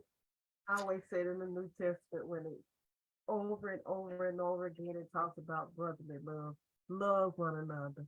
It's speaking to us. This is the beginning. We can see that we have the history of not loving one another. We don't. And we have a history of saying, well, maybe I can get over on my brother. I can steal from it. Everything the Most High set us up to do to bring righteousness to the earth, in the earth. We said, no, I think I do want to cover his field. I think I want to cover his wife and his man servant and his maid servant. I think I want that. Everything he set us up to do. I'm telling you, everything's like, let brother love one another, love one another, love one another. That's us. Love your neighbor as yourself. So we talking about retribution, but also in retribution, there's another problem. See, America I'm saying all this to say, Micah says this would have been the indictment. Yeah. But you're going to season the slaves by not letting them see this. And so what they did is they fixed it where they wouldn't warn each other. Look at what they did in the book of Micah. Micah 2 and 6, it says, prophesy ye not, say they to them that prophesy. Wait a minute. Prophesy not. This is what they say to them that prophesy. They shall not prophesy to them that they shall not take shame. We don't want that shame. That's the church. That's the black church right there. It is. It is because we got That the is gospel a of black inclusion. You church. get you somebody with a big forehead. And say something is wrong, right? Mm-hmm. You better not say anything and preach against sin and unrighteousness. You better not. You just better. You're always the victim. You're always David, and everybody else is Goliath. You are always that, and you are never the aggressor. You never do anything wrong because I got to keep you coming. I have to keep you feeling good. I need you to About cash yourself. out, push pay, zing, zing, Yes, and Zelle and I need you to feel uplifted. Well, what makes you think that when a person tells you and confront you and indict you about your sin, that is not the uplifted? scripture say, "Let my friend smite me." Didn't he say Yes. he's doing me good? And so they told them not to prophesy. That's what our people say. Is it that why they didn't want you to have the Bible? Is it this why they don't want the Oldest Testament taught now? Yes. So let's look at the other side of Micah 7:2. The good man is perished out of the earth. You got rid of him. They do it in Isaiah.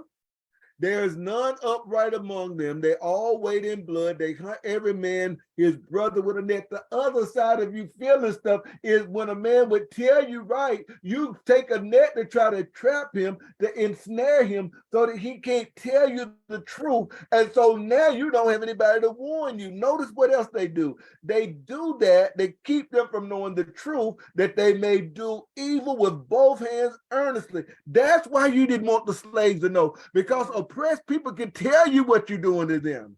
Then notice, the prince asketh and the judge asketh for reward. Legal victories can be bought. I didn't say justice. Legal victories can be bought. It says, and the great man, he uttereth his mischievous desires. So they wrap it up. Someone said legal victories can be bought. Ukrainian people right now can come in and go to a HBCU, but that lets you know who own it, can go free. As a matter of fact, I think one of the Bushes, I don't know if it was the old man, might have been George Bush, fixed it where if there's a certain percentage of Asians or if it's a certain percentage of Mexicans go to a predominantly white school, they can get the money from the historically black college fund. Did you know that? Yes, because now they have the diversity. And then he said the best of them as a briar, and the upright is sharper than a thorn or a hedge. The point is, they don't want truth. We didn't want truth. And so he says, I'm scattering them. That's what he did 2 and 9. Because it's the same thing with what happened with Rehoboam. Remember? Rehoboam and Shishak. Yeah. The king of Egypt. And he said, you don't want to do the Most High said, you want to serve me? You don't want to serve me. I'm going to make you go and you're going to serve him and you're going to love me after you finish. Yeah, you're going to love me. Look, let me say it like my daddy said that he got from the people he was enslaved to. You're gonna learn me. You're gonna learn what service is, and that's what the scattering is. It's like if you want to take on the ways of the nations, if you're gonna be a heathen, if you want to be a reprobate, I'm gonna let you go. If you think their laws and statutes and their commandments are so great, protected, go out there, run out in the street, get hit. You are no longer, you want to be there. I'm going to make you go there and I'm going to make you understand what it really means. Now, and the reason that Micah's not taught is because we don't want y'all to know this is going to happen to us. We're going to get a facade or we're going to make it be where it can't come to America because we won't teach it and we surely ain't going to let y'all know. Then he says, the children is taken away. Wait till they start taking away Americans. Wait till we start seeing our people going through. Well, you mentioned it before that they lifted this restriction Right. about people coming in. There was never any restriction. That's a whole lie. There was the facade of That's the. just a whole made up. They've been coming and they've been here, and it's always been a border crisis. And oh, now it's getting ready to be even worse. No, it's always been that they're always. We don't call. We say the immigrants, but we understand this is an invasion. Question. Wonder if that has a lot to do with them trying to buy up all your houses? Because we know what's coming, and we either going to be able to rent it out, or we're going to give money, or whatever. We're going to either be able to sell them and change the neighborhood. Yes, we change. That's how you change demographics. This is how you flood people. You overrun places, and you push people out. You've seen it in California. If anybody knows anything about California, predominantly Black areas are no longer Black areas. They're not. They've been pushed out by Mexicans, by people say Hispanics, if they whatever That was a whatever made up label. That was a made up term so that they could get labels this. they It was a put on made up people. term that they came together in the These are people from 60s. other nations. Right. But they Yeah, did that for Canadian. political reasons to stomp us down. Dr. Yeah. Anderson goes through that, but go ahead. And so to push you out, and like I said again, there's an election coming up, and guess who they feel like we can't count on. Yeah, well, we don't need y'all now. Look, Joe Biden said, if it wasn't for the Black vote, because I said, if you got a problem with whether or not you ought to vote for me or Trump, you ain't Black. That was a lot. You ain't Black. And now he's saying, I don't care nothing about you Black people. I'm telling you, and Black people are feeling it. They're feeling it. They're feeling with their decision. That was a bad decision. Too much, too little, too late to try They won't say again it, with you. but they know it. And now what you're going to do, you're going to change the demographic. You're going to bring in people, and they're going to say, well, who helped us come in? And who helped us get here and get a phone and get food and get shelter? Who did that? Who has the sanctuary cities? Those are the Democrats. Who is this guy? This Eric Adams. Is his name Eric Adams? The mayor in New York. And he's complaining. And he campaigned on this will always be a sanctuary city. Black behind. And then now he's complaining. No sanctuary for a Black man, though. No sanctuary. And now he's complaining that they sending busloads and busloads of people into New York, and they're not giving him any money. The federal government has abandoned him. Hey. And I want to know why they just, I mean, I said, and we're gonna, and I need help. Well, you don't want to campaign on that. Yeah, once it's written. As long as you don't say everything's good for Black folks, you're good. That's right. Now you're sounding weak, and they're gonna turn on you. They are going to turn on you the moment you say, no, this is not right. The government should be helping me. They're going to turn on him. When you have a corporatocracy, when the corporations run everything under the sun, only under the sun, then all this stuff can go on. And so that's how you get driven out of your home. You get driven from your property. And then Yah told them at this time, you're going to be plowed. And you're going to be driven to Babylon. I cannot believe America is not going to be plowed in some way. I cannot believe that many of us not going to be taken somewhere. Yeah. And listen to what the Most High said in 3 and 1. Indictment. Just hear America in this. Hear, I pray you, O heads of America, and you governors and leaders and congressmen of America. Is it not for you to know judgment, who hate the good and love the evil, who pluck the skin off from them and the flesh from the bones, who eat the flesh of my people and flay their skin from them and break their bones and chop them up as for the pot and flesh in the cauldron. You mean to tell me when you take all this money from the elderly, when you jack up their hospitals pay, when you jack up the pharmaceutical medicine that are made a little bit of nothing, and you make sure they stay impoverished, and you tax them way more than the Most High would, and then you do experimental things on them, and then you allow certain things to come in, maybe to cause them to lose their land or some kind of little animal or something like that. And you say, we're going to let it be the government maybe for 30, 40 years, and you may eventually go and sell it off to somebody that's big. Then if you can't see the parallel, that you are just like fish or lambs out there, something now we ready to eat, let's go get one.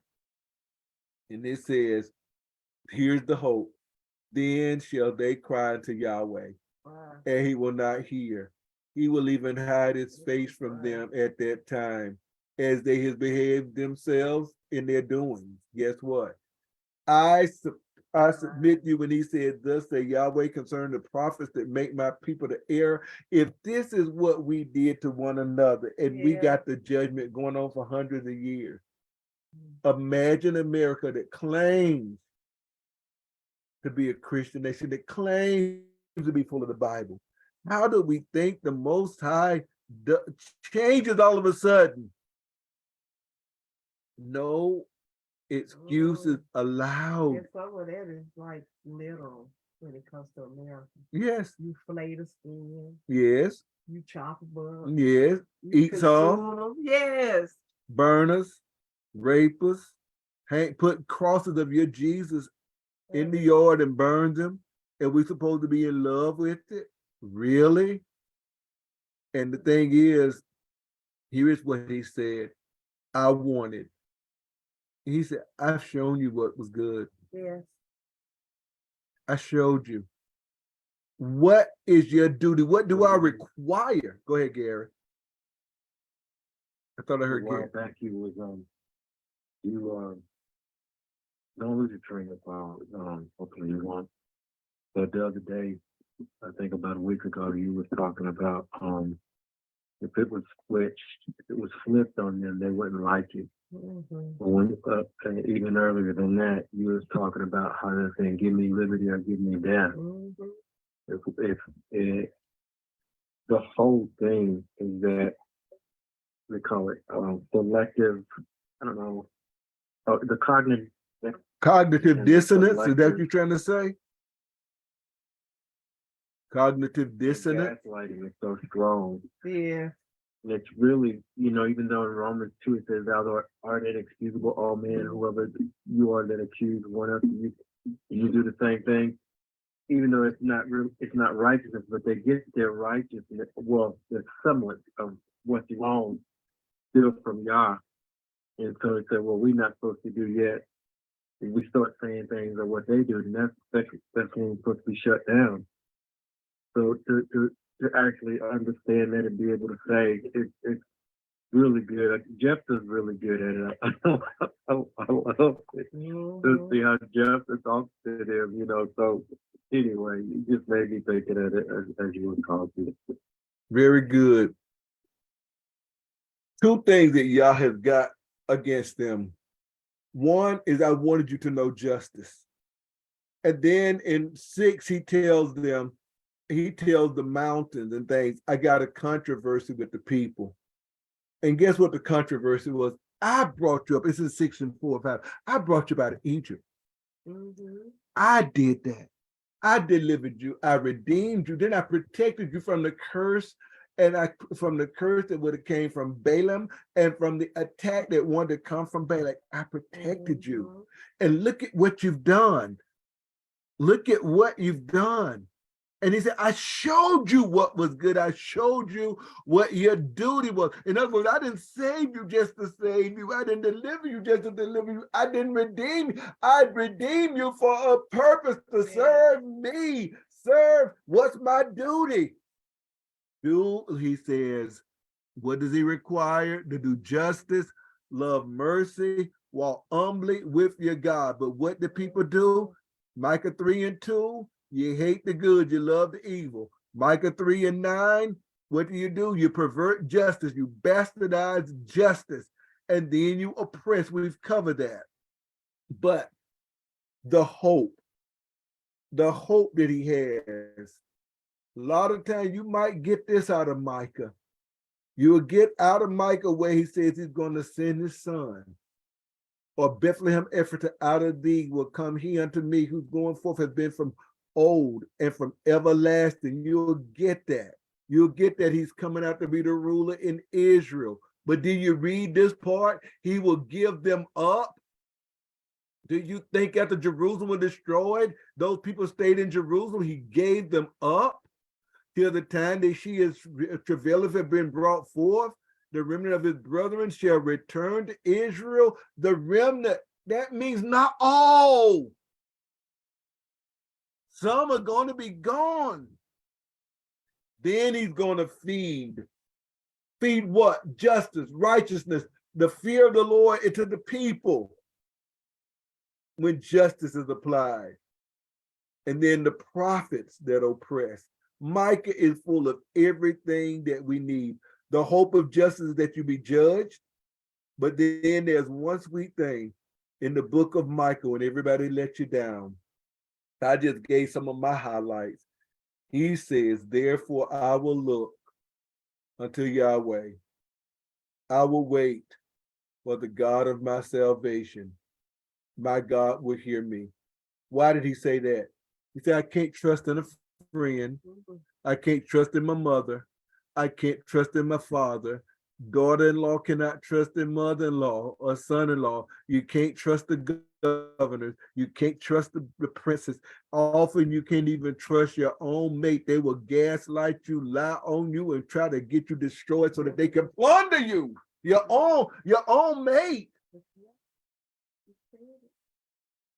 But this, your own household, they'll be your foe. They'll be your enemy.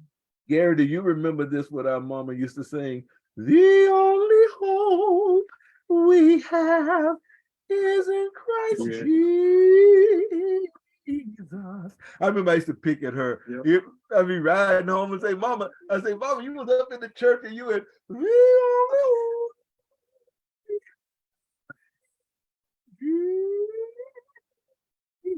Didn't know she was teaching me how to sing. But that's it. That song told the truth. But even in that, notice, he didn't say, I will look to Yahweh and he will immediately bring my salvation. He will immediately deliver it. He said, I will wait for the God of my salvation. The word there is Yeshua. And waiting doesn't mean sitting around with your mouth closed. I mean, being busy. And sitting on your hands. It doesn't mean It that. means keeping busy till I come. King James said, occupy. Yeah. He was occupying. I mean, there's much more, you all, but I thought I wanted to provoke something. The book of Micah is, Andrina said, it's about government, and there's somebody who's watching.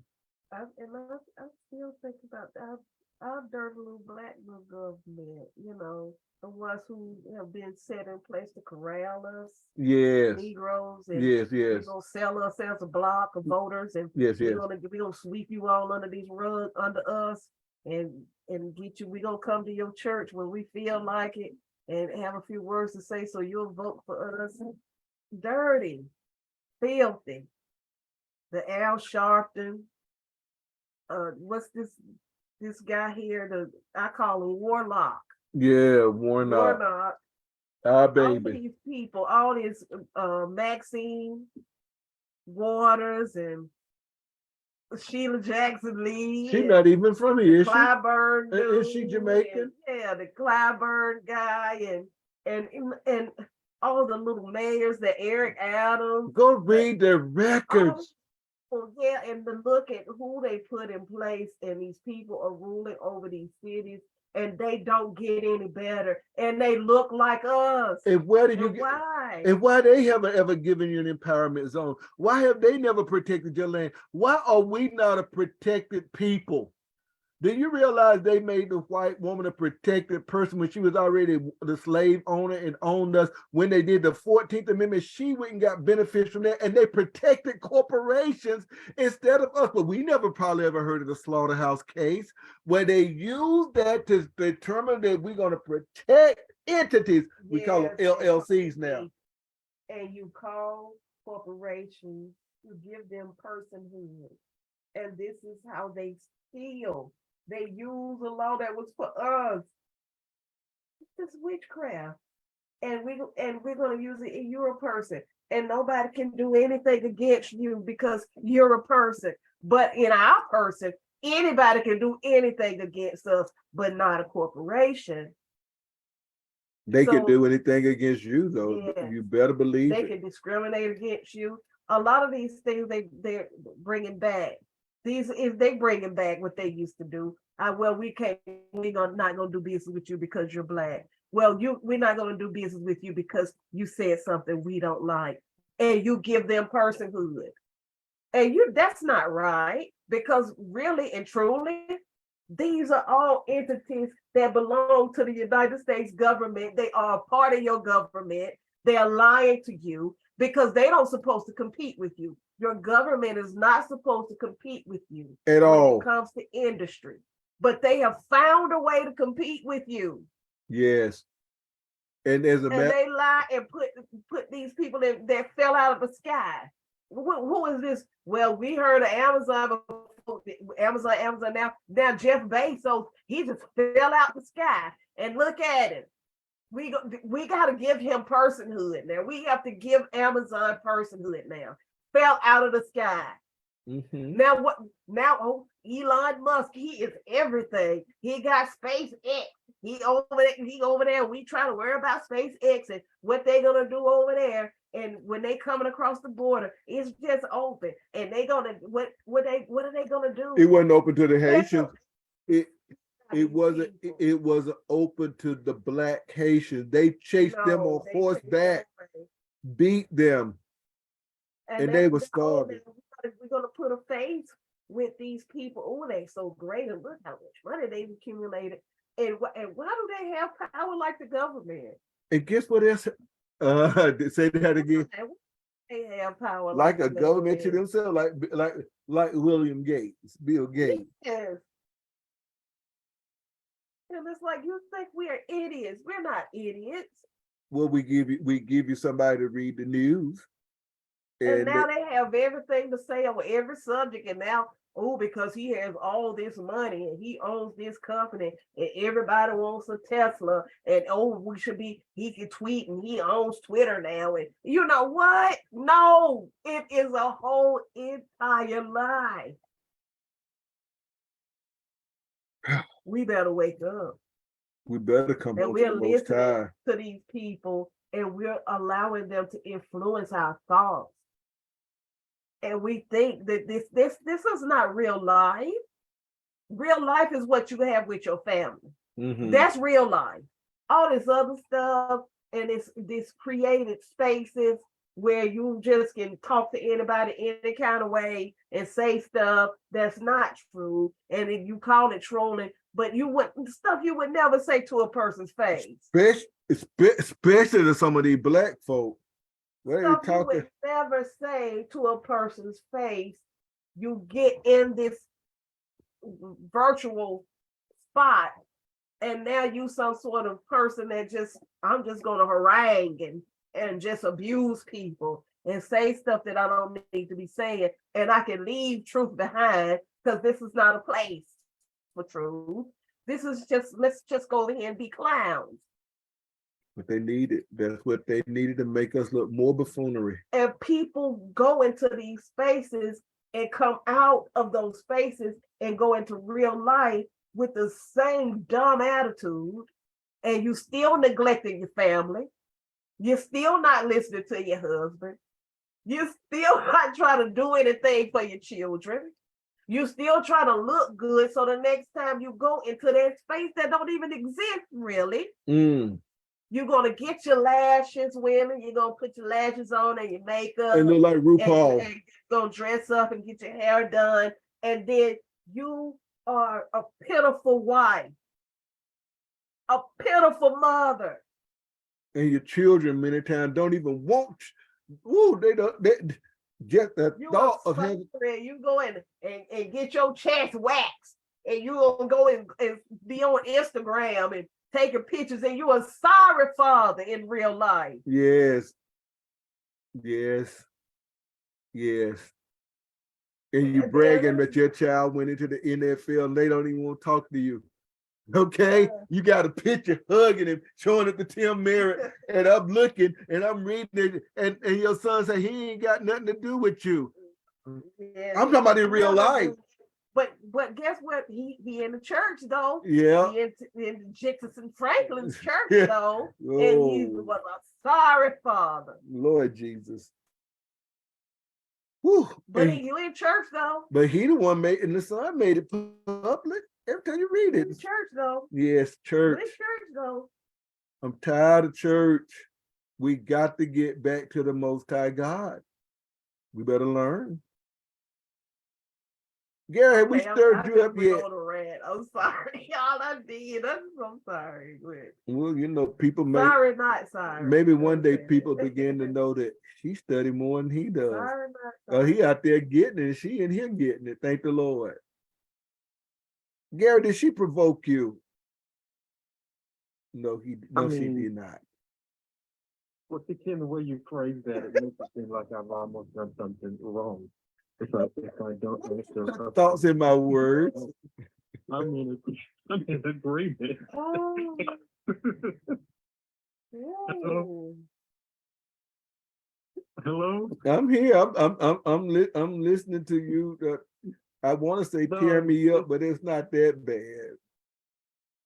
No, it's I mean, it's just, you know, I just think it's sad. I mean, in these created places,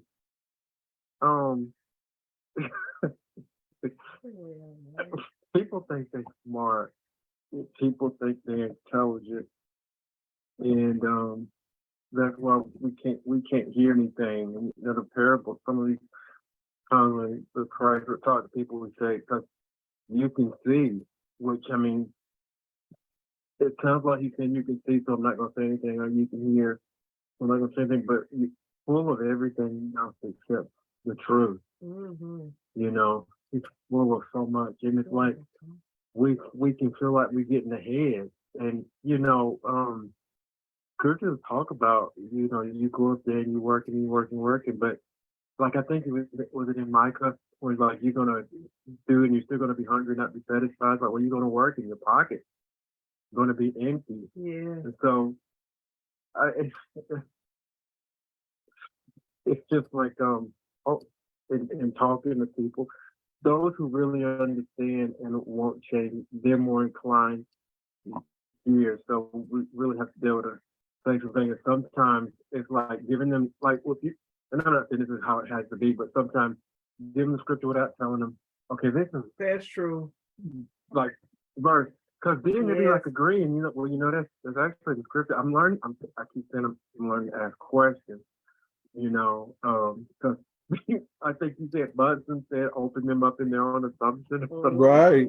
And to help them understand, hey, you really didn't originate that. You know, you're talking about how they like Africa, and a lot of people don't know that they burned with Alexandria and Egypt down, but you had the Greeks going over there, you know, stealing and getting stuff. Yeah. And then a lot of the, I think it was, I can't remember if it was you all who showed me or was one of those one of those documentaries where even the art, like supposedly they call it stuff art. Like they tell you how to view it. It's like, oh, this is so good. No, I've never ever in my life understood it. You go look at this big picture. Sometimes it's bigger than a wall. You actually go over there. You know, oh, this is so good. People standing there looking at it. And I like to kind of analyze stuff, but I'm like, come on now. Let's come on, but y'all so smart, but you stole concepts, you stole architecture, you stole people, you stole so much. And they like they were primitive. I'm like, what are you talking about? They were primitive. like you was mentioning the castles. I think one of you, and it might have been you, who said that to me like a few months ago. One of y'all did, and you see these castles over there, and they don't want to talk about it. I don't know. I don't know. It's like black people. We're on demise. We're on demise, and I don't know how many were here, but those who hear what the Spirit says. I mean, Yes. those who hear what the Spirit, because we got to see how broken it is. And he don't lie. The Spirit doesn't lie. The Lord doesn't lie, and the Messiah didn't lie. And it's we're gonna be on the mind unless we turn. Yes. One thing I will say with what you brought up about the snobbery of so-called dealing with art, the real issue is that we don't, let me just say it like this. There's a certain amount of culture that has been infused into the world because of the fact the construct was set up by race in America. And by race in America, that construct was set up by those that were in charge. They had the authority, the other ones didn't. So they determined what the relationship would be between the two. One would be in charge and one would be property. So in order for one to move up, they needed to be accepted by the group that's in charge, or it could cause you death. It could cause you a lack of food. It could cause one not to be able to have any of whatever was nice. Maybe you didn't get a bigger piece of leg of the lamb. So one way that was done is having the house Negro and the field Negro. One was treated better. If you were the field Negro picking cotton, that's one thing. But if you were the one working in the house getting laid by the master and you having this child, you may get to have a little benefit. And your child would be lighter skinned, they would get benefit. You can go look at some of the books about passing. I think I own a couple.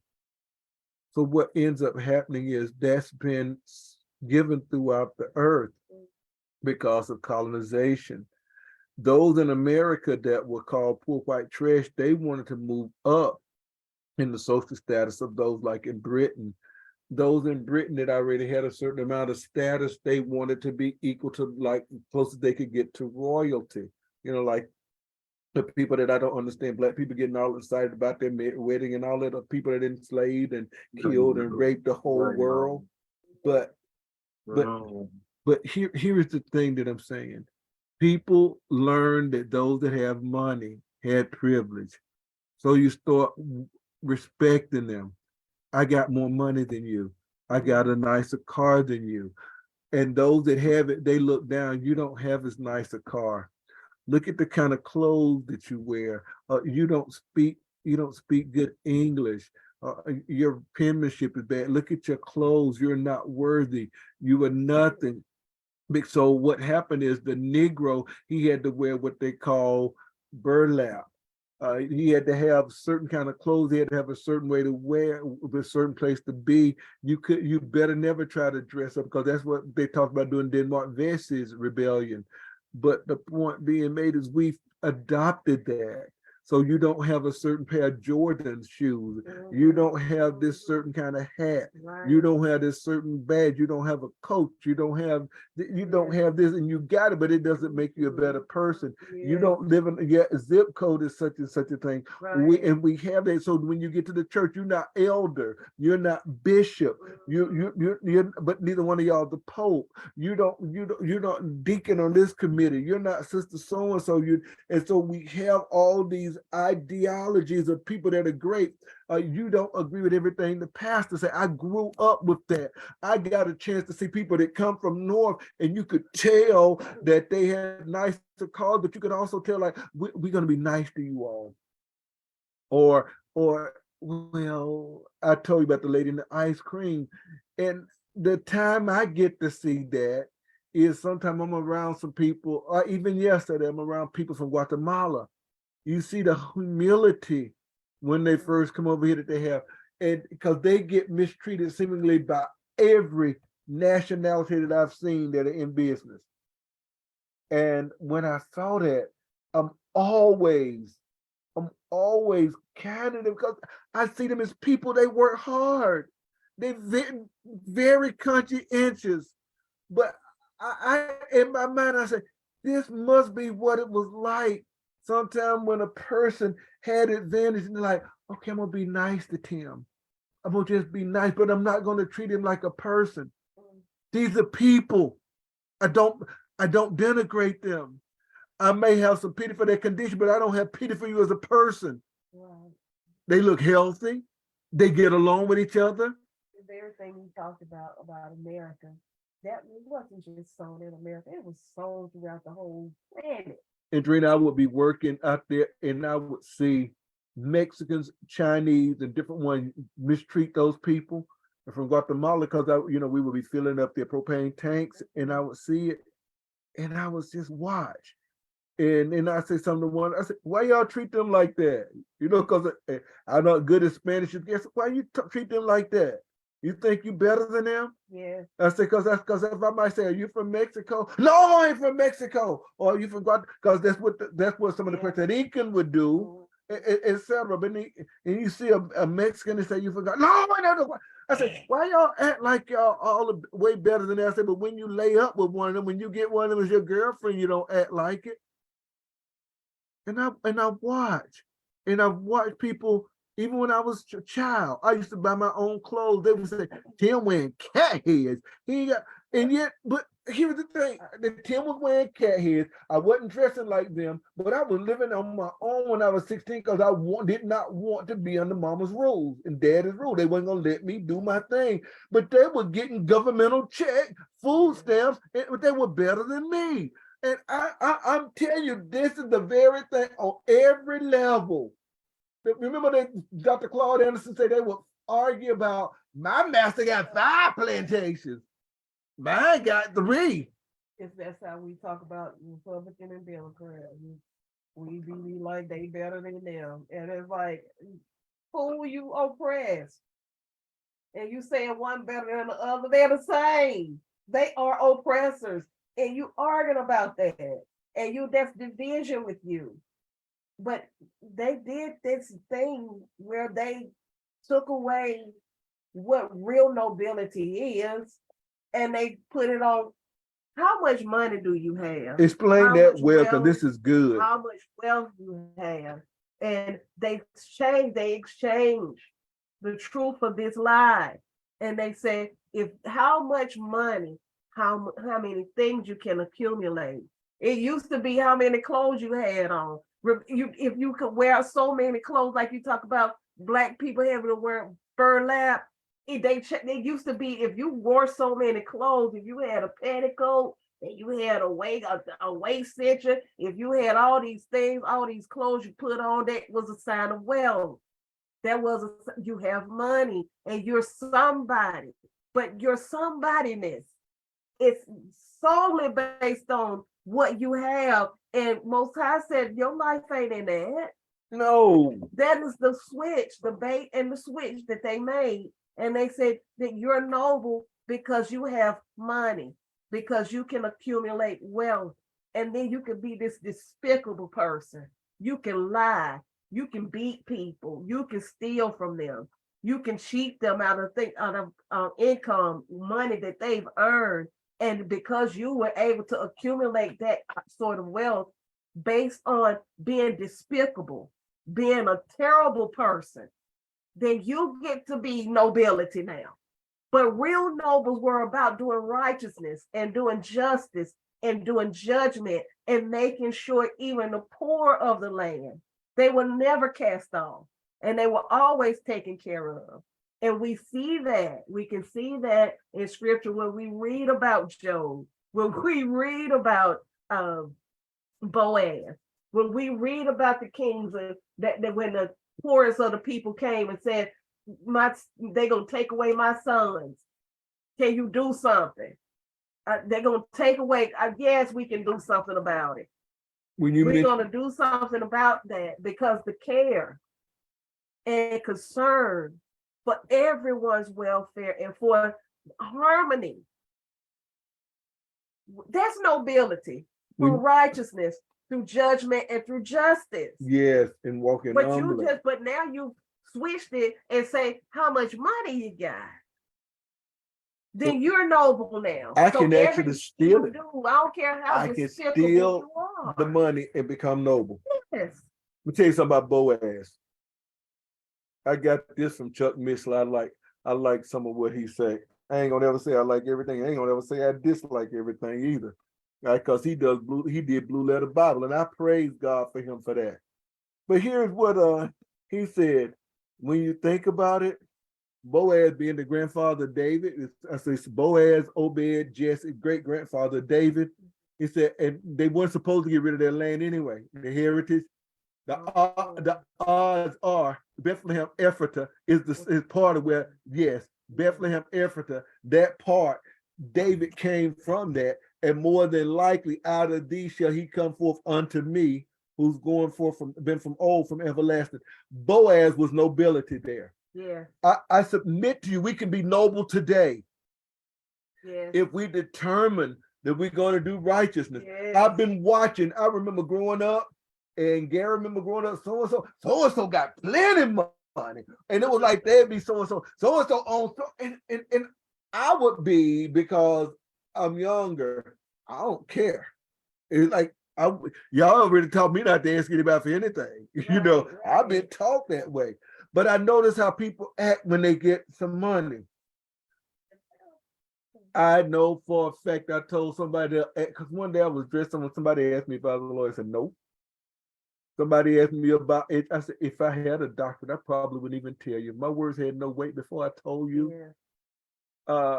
Because it's like, I meet some people, and like, okay, they really know they sharp with their education and applying it. And I meet others like, you really are a doctor?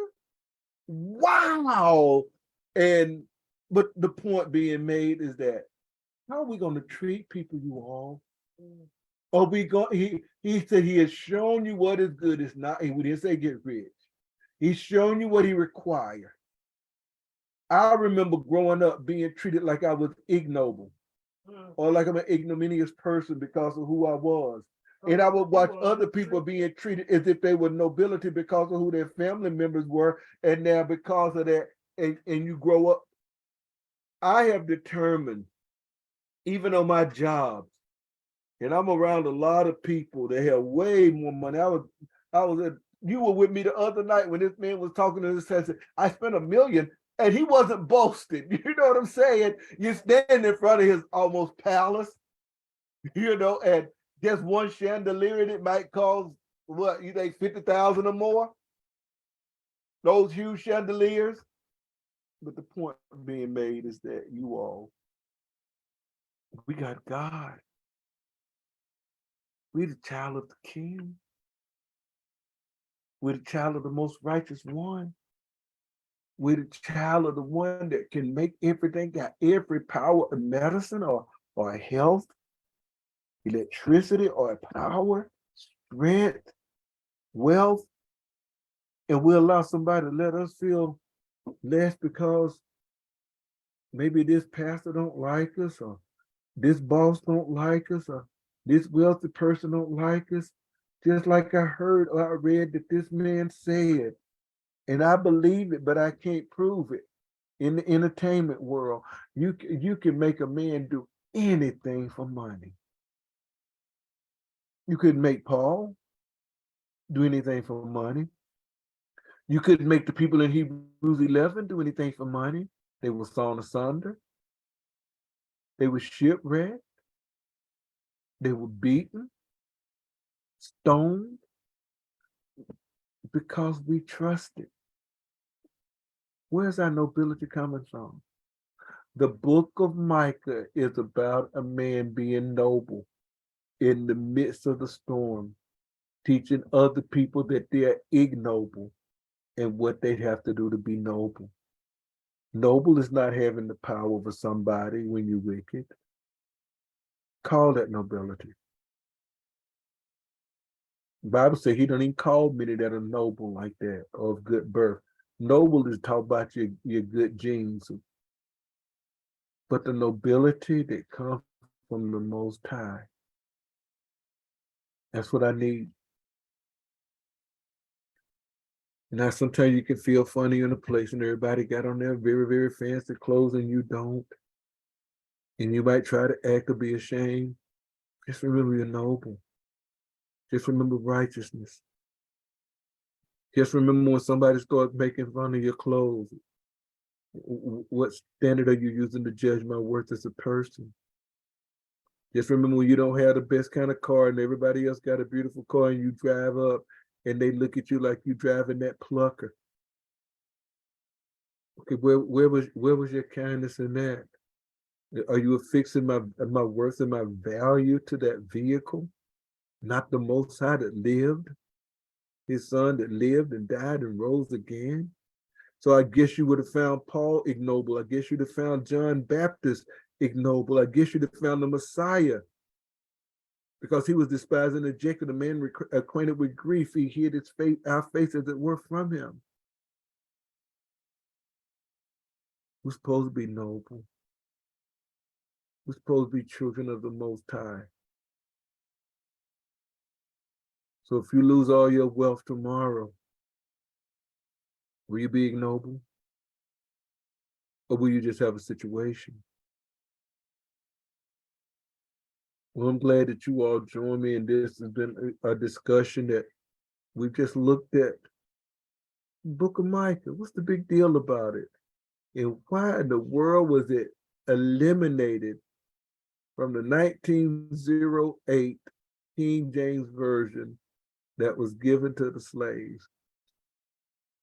It was to make them not only docile, but to season them for hard times.